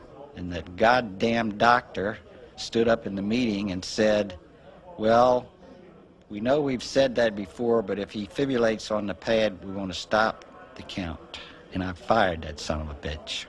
When Deke was able to finally get approval to fly again, I was just so delighted for him, so happy. And I thought, well, this guy really wants to fly. He's even going to learn how to speak Russian so he can fly in space. Boris, all of us wanted to be first at something. Maybe there was some poetic justice there in Deke's case, that he got to make the first joint mission with the Soviets. Talk about a Hollywood ending. My ride came right out of a movie, Marooned. It portrayed the Russians as the good guys, saving 2 American astronauts stranded in space. This movie helped convince both countries that a joint mission was possible. even during the Cold War. I want to be a movie star. Alexei Leonov, cosmonaut, and my buddy. He was one of the guys we'd been competing against in the race to the moon. Now we were on the same team, training together, doing our bit to thaw out the Cold War.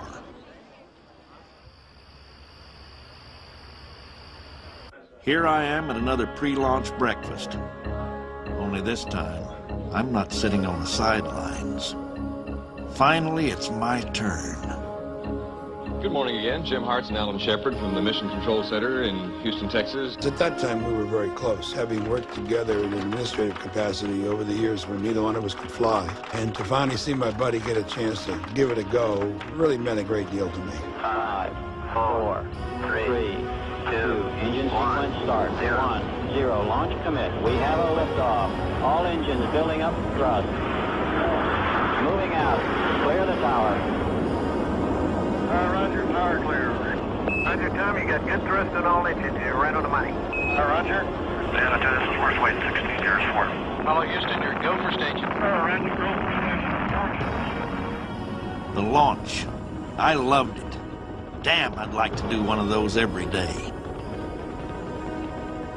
Didn't get a whole lot of time to cogitate, but I couldn't help feeling a little sad that this was the last time an Apollo spacecraft would soar into space. And of course, I thought about Gus. Apollo Houston, I got 2 messages for you. Moscow is go for docking. Houston is go for docking. It's up to you guys. Have fun. All righty, sounds good. Apollo Vina, Alexei. 3 meters. 1 meter. Contact. Capture.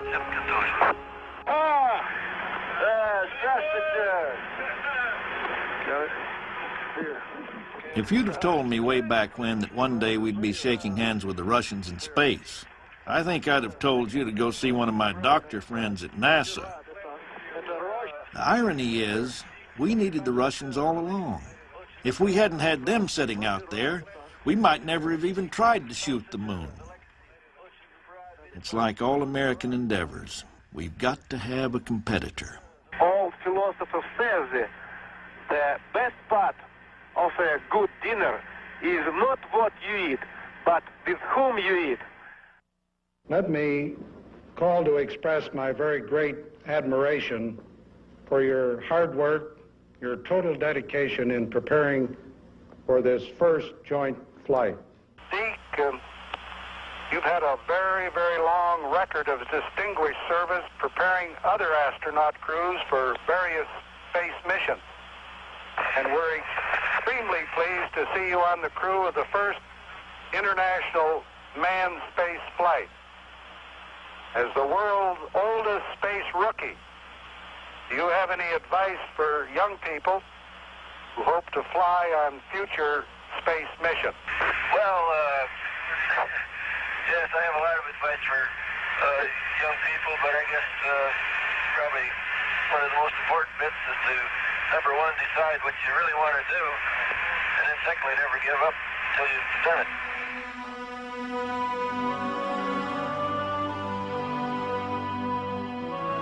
In the beginning, we didn't share a dream. We shared a drive to be the best. Farther, faster, higher. The creed we lived and died by. But who could have known it would take us so far? I feel so fortunate that I happened to be around at a time after hundreds of thousands of years when people, whether they moved out of a cave or not, and looked up and looked at the stars and things and wondered, what's up there? And we haven't gone very far yet. We're a tiny little distance off the Earth. But how lucky we are to have been around and to have been able to take part in some of those first little steps. We were test pilots at the right time, right place. We were rivals, friends, fellow travelers, some of the luckiest men who ever lived. Deke Slayton, astronaut, died of cancer in 1993 during the making of this series. His heart was strong until the end.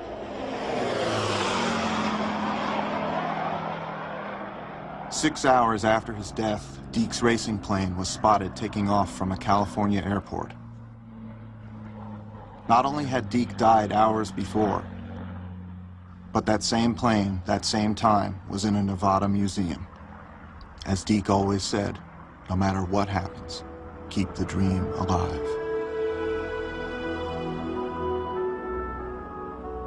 Godspeed and good tailwinds, buddy.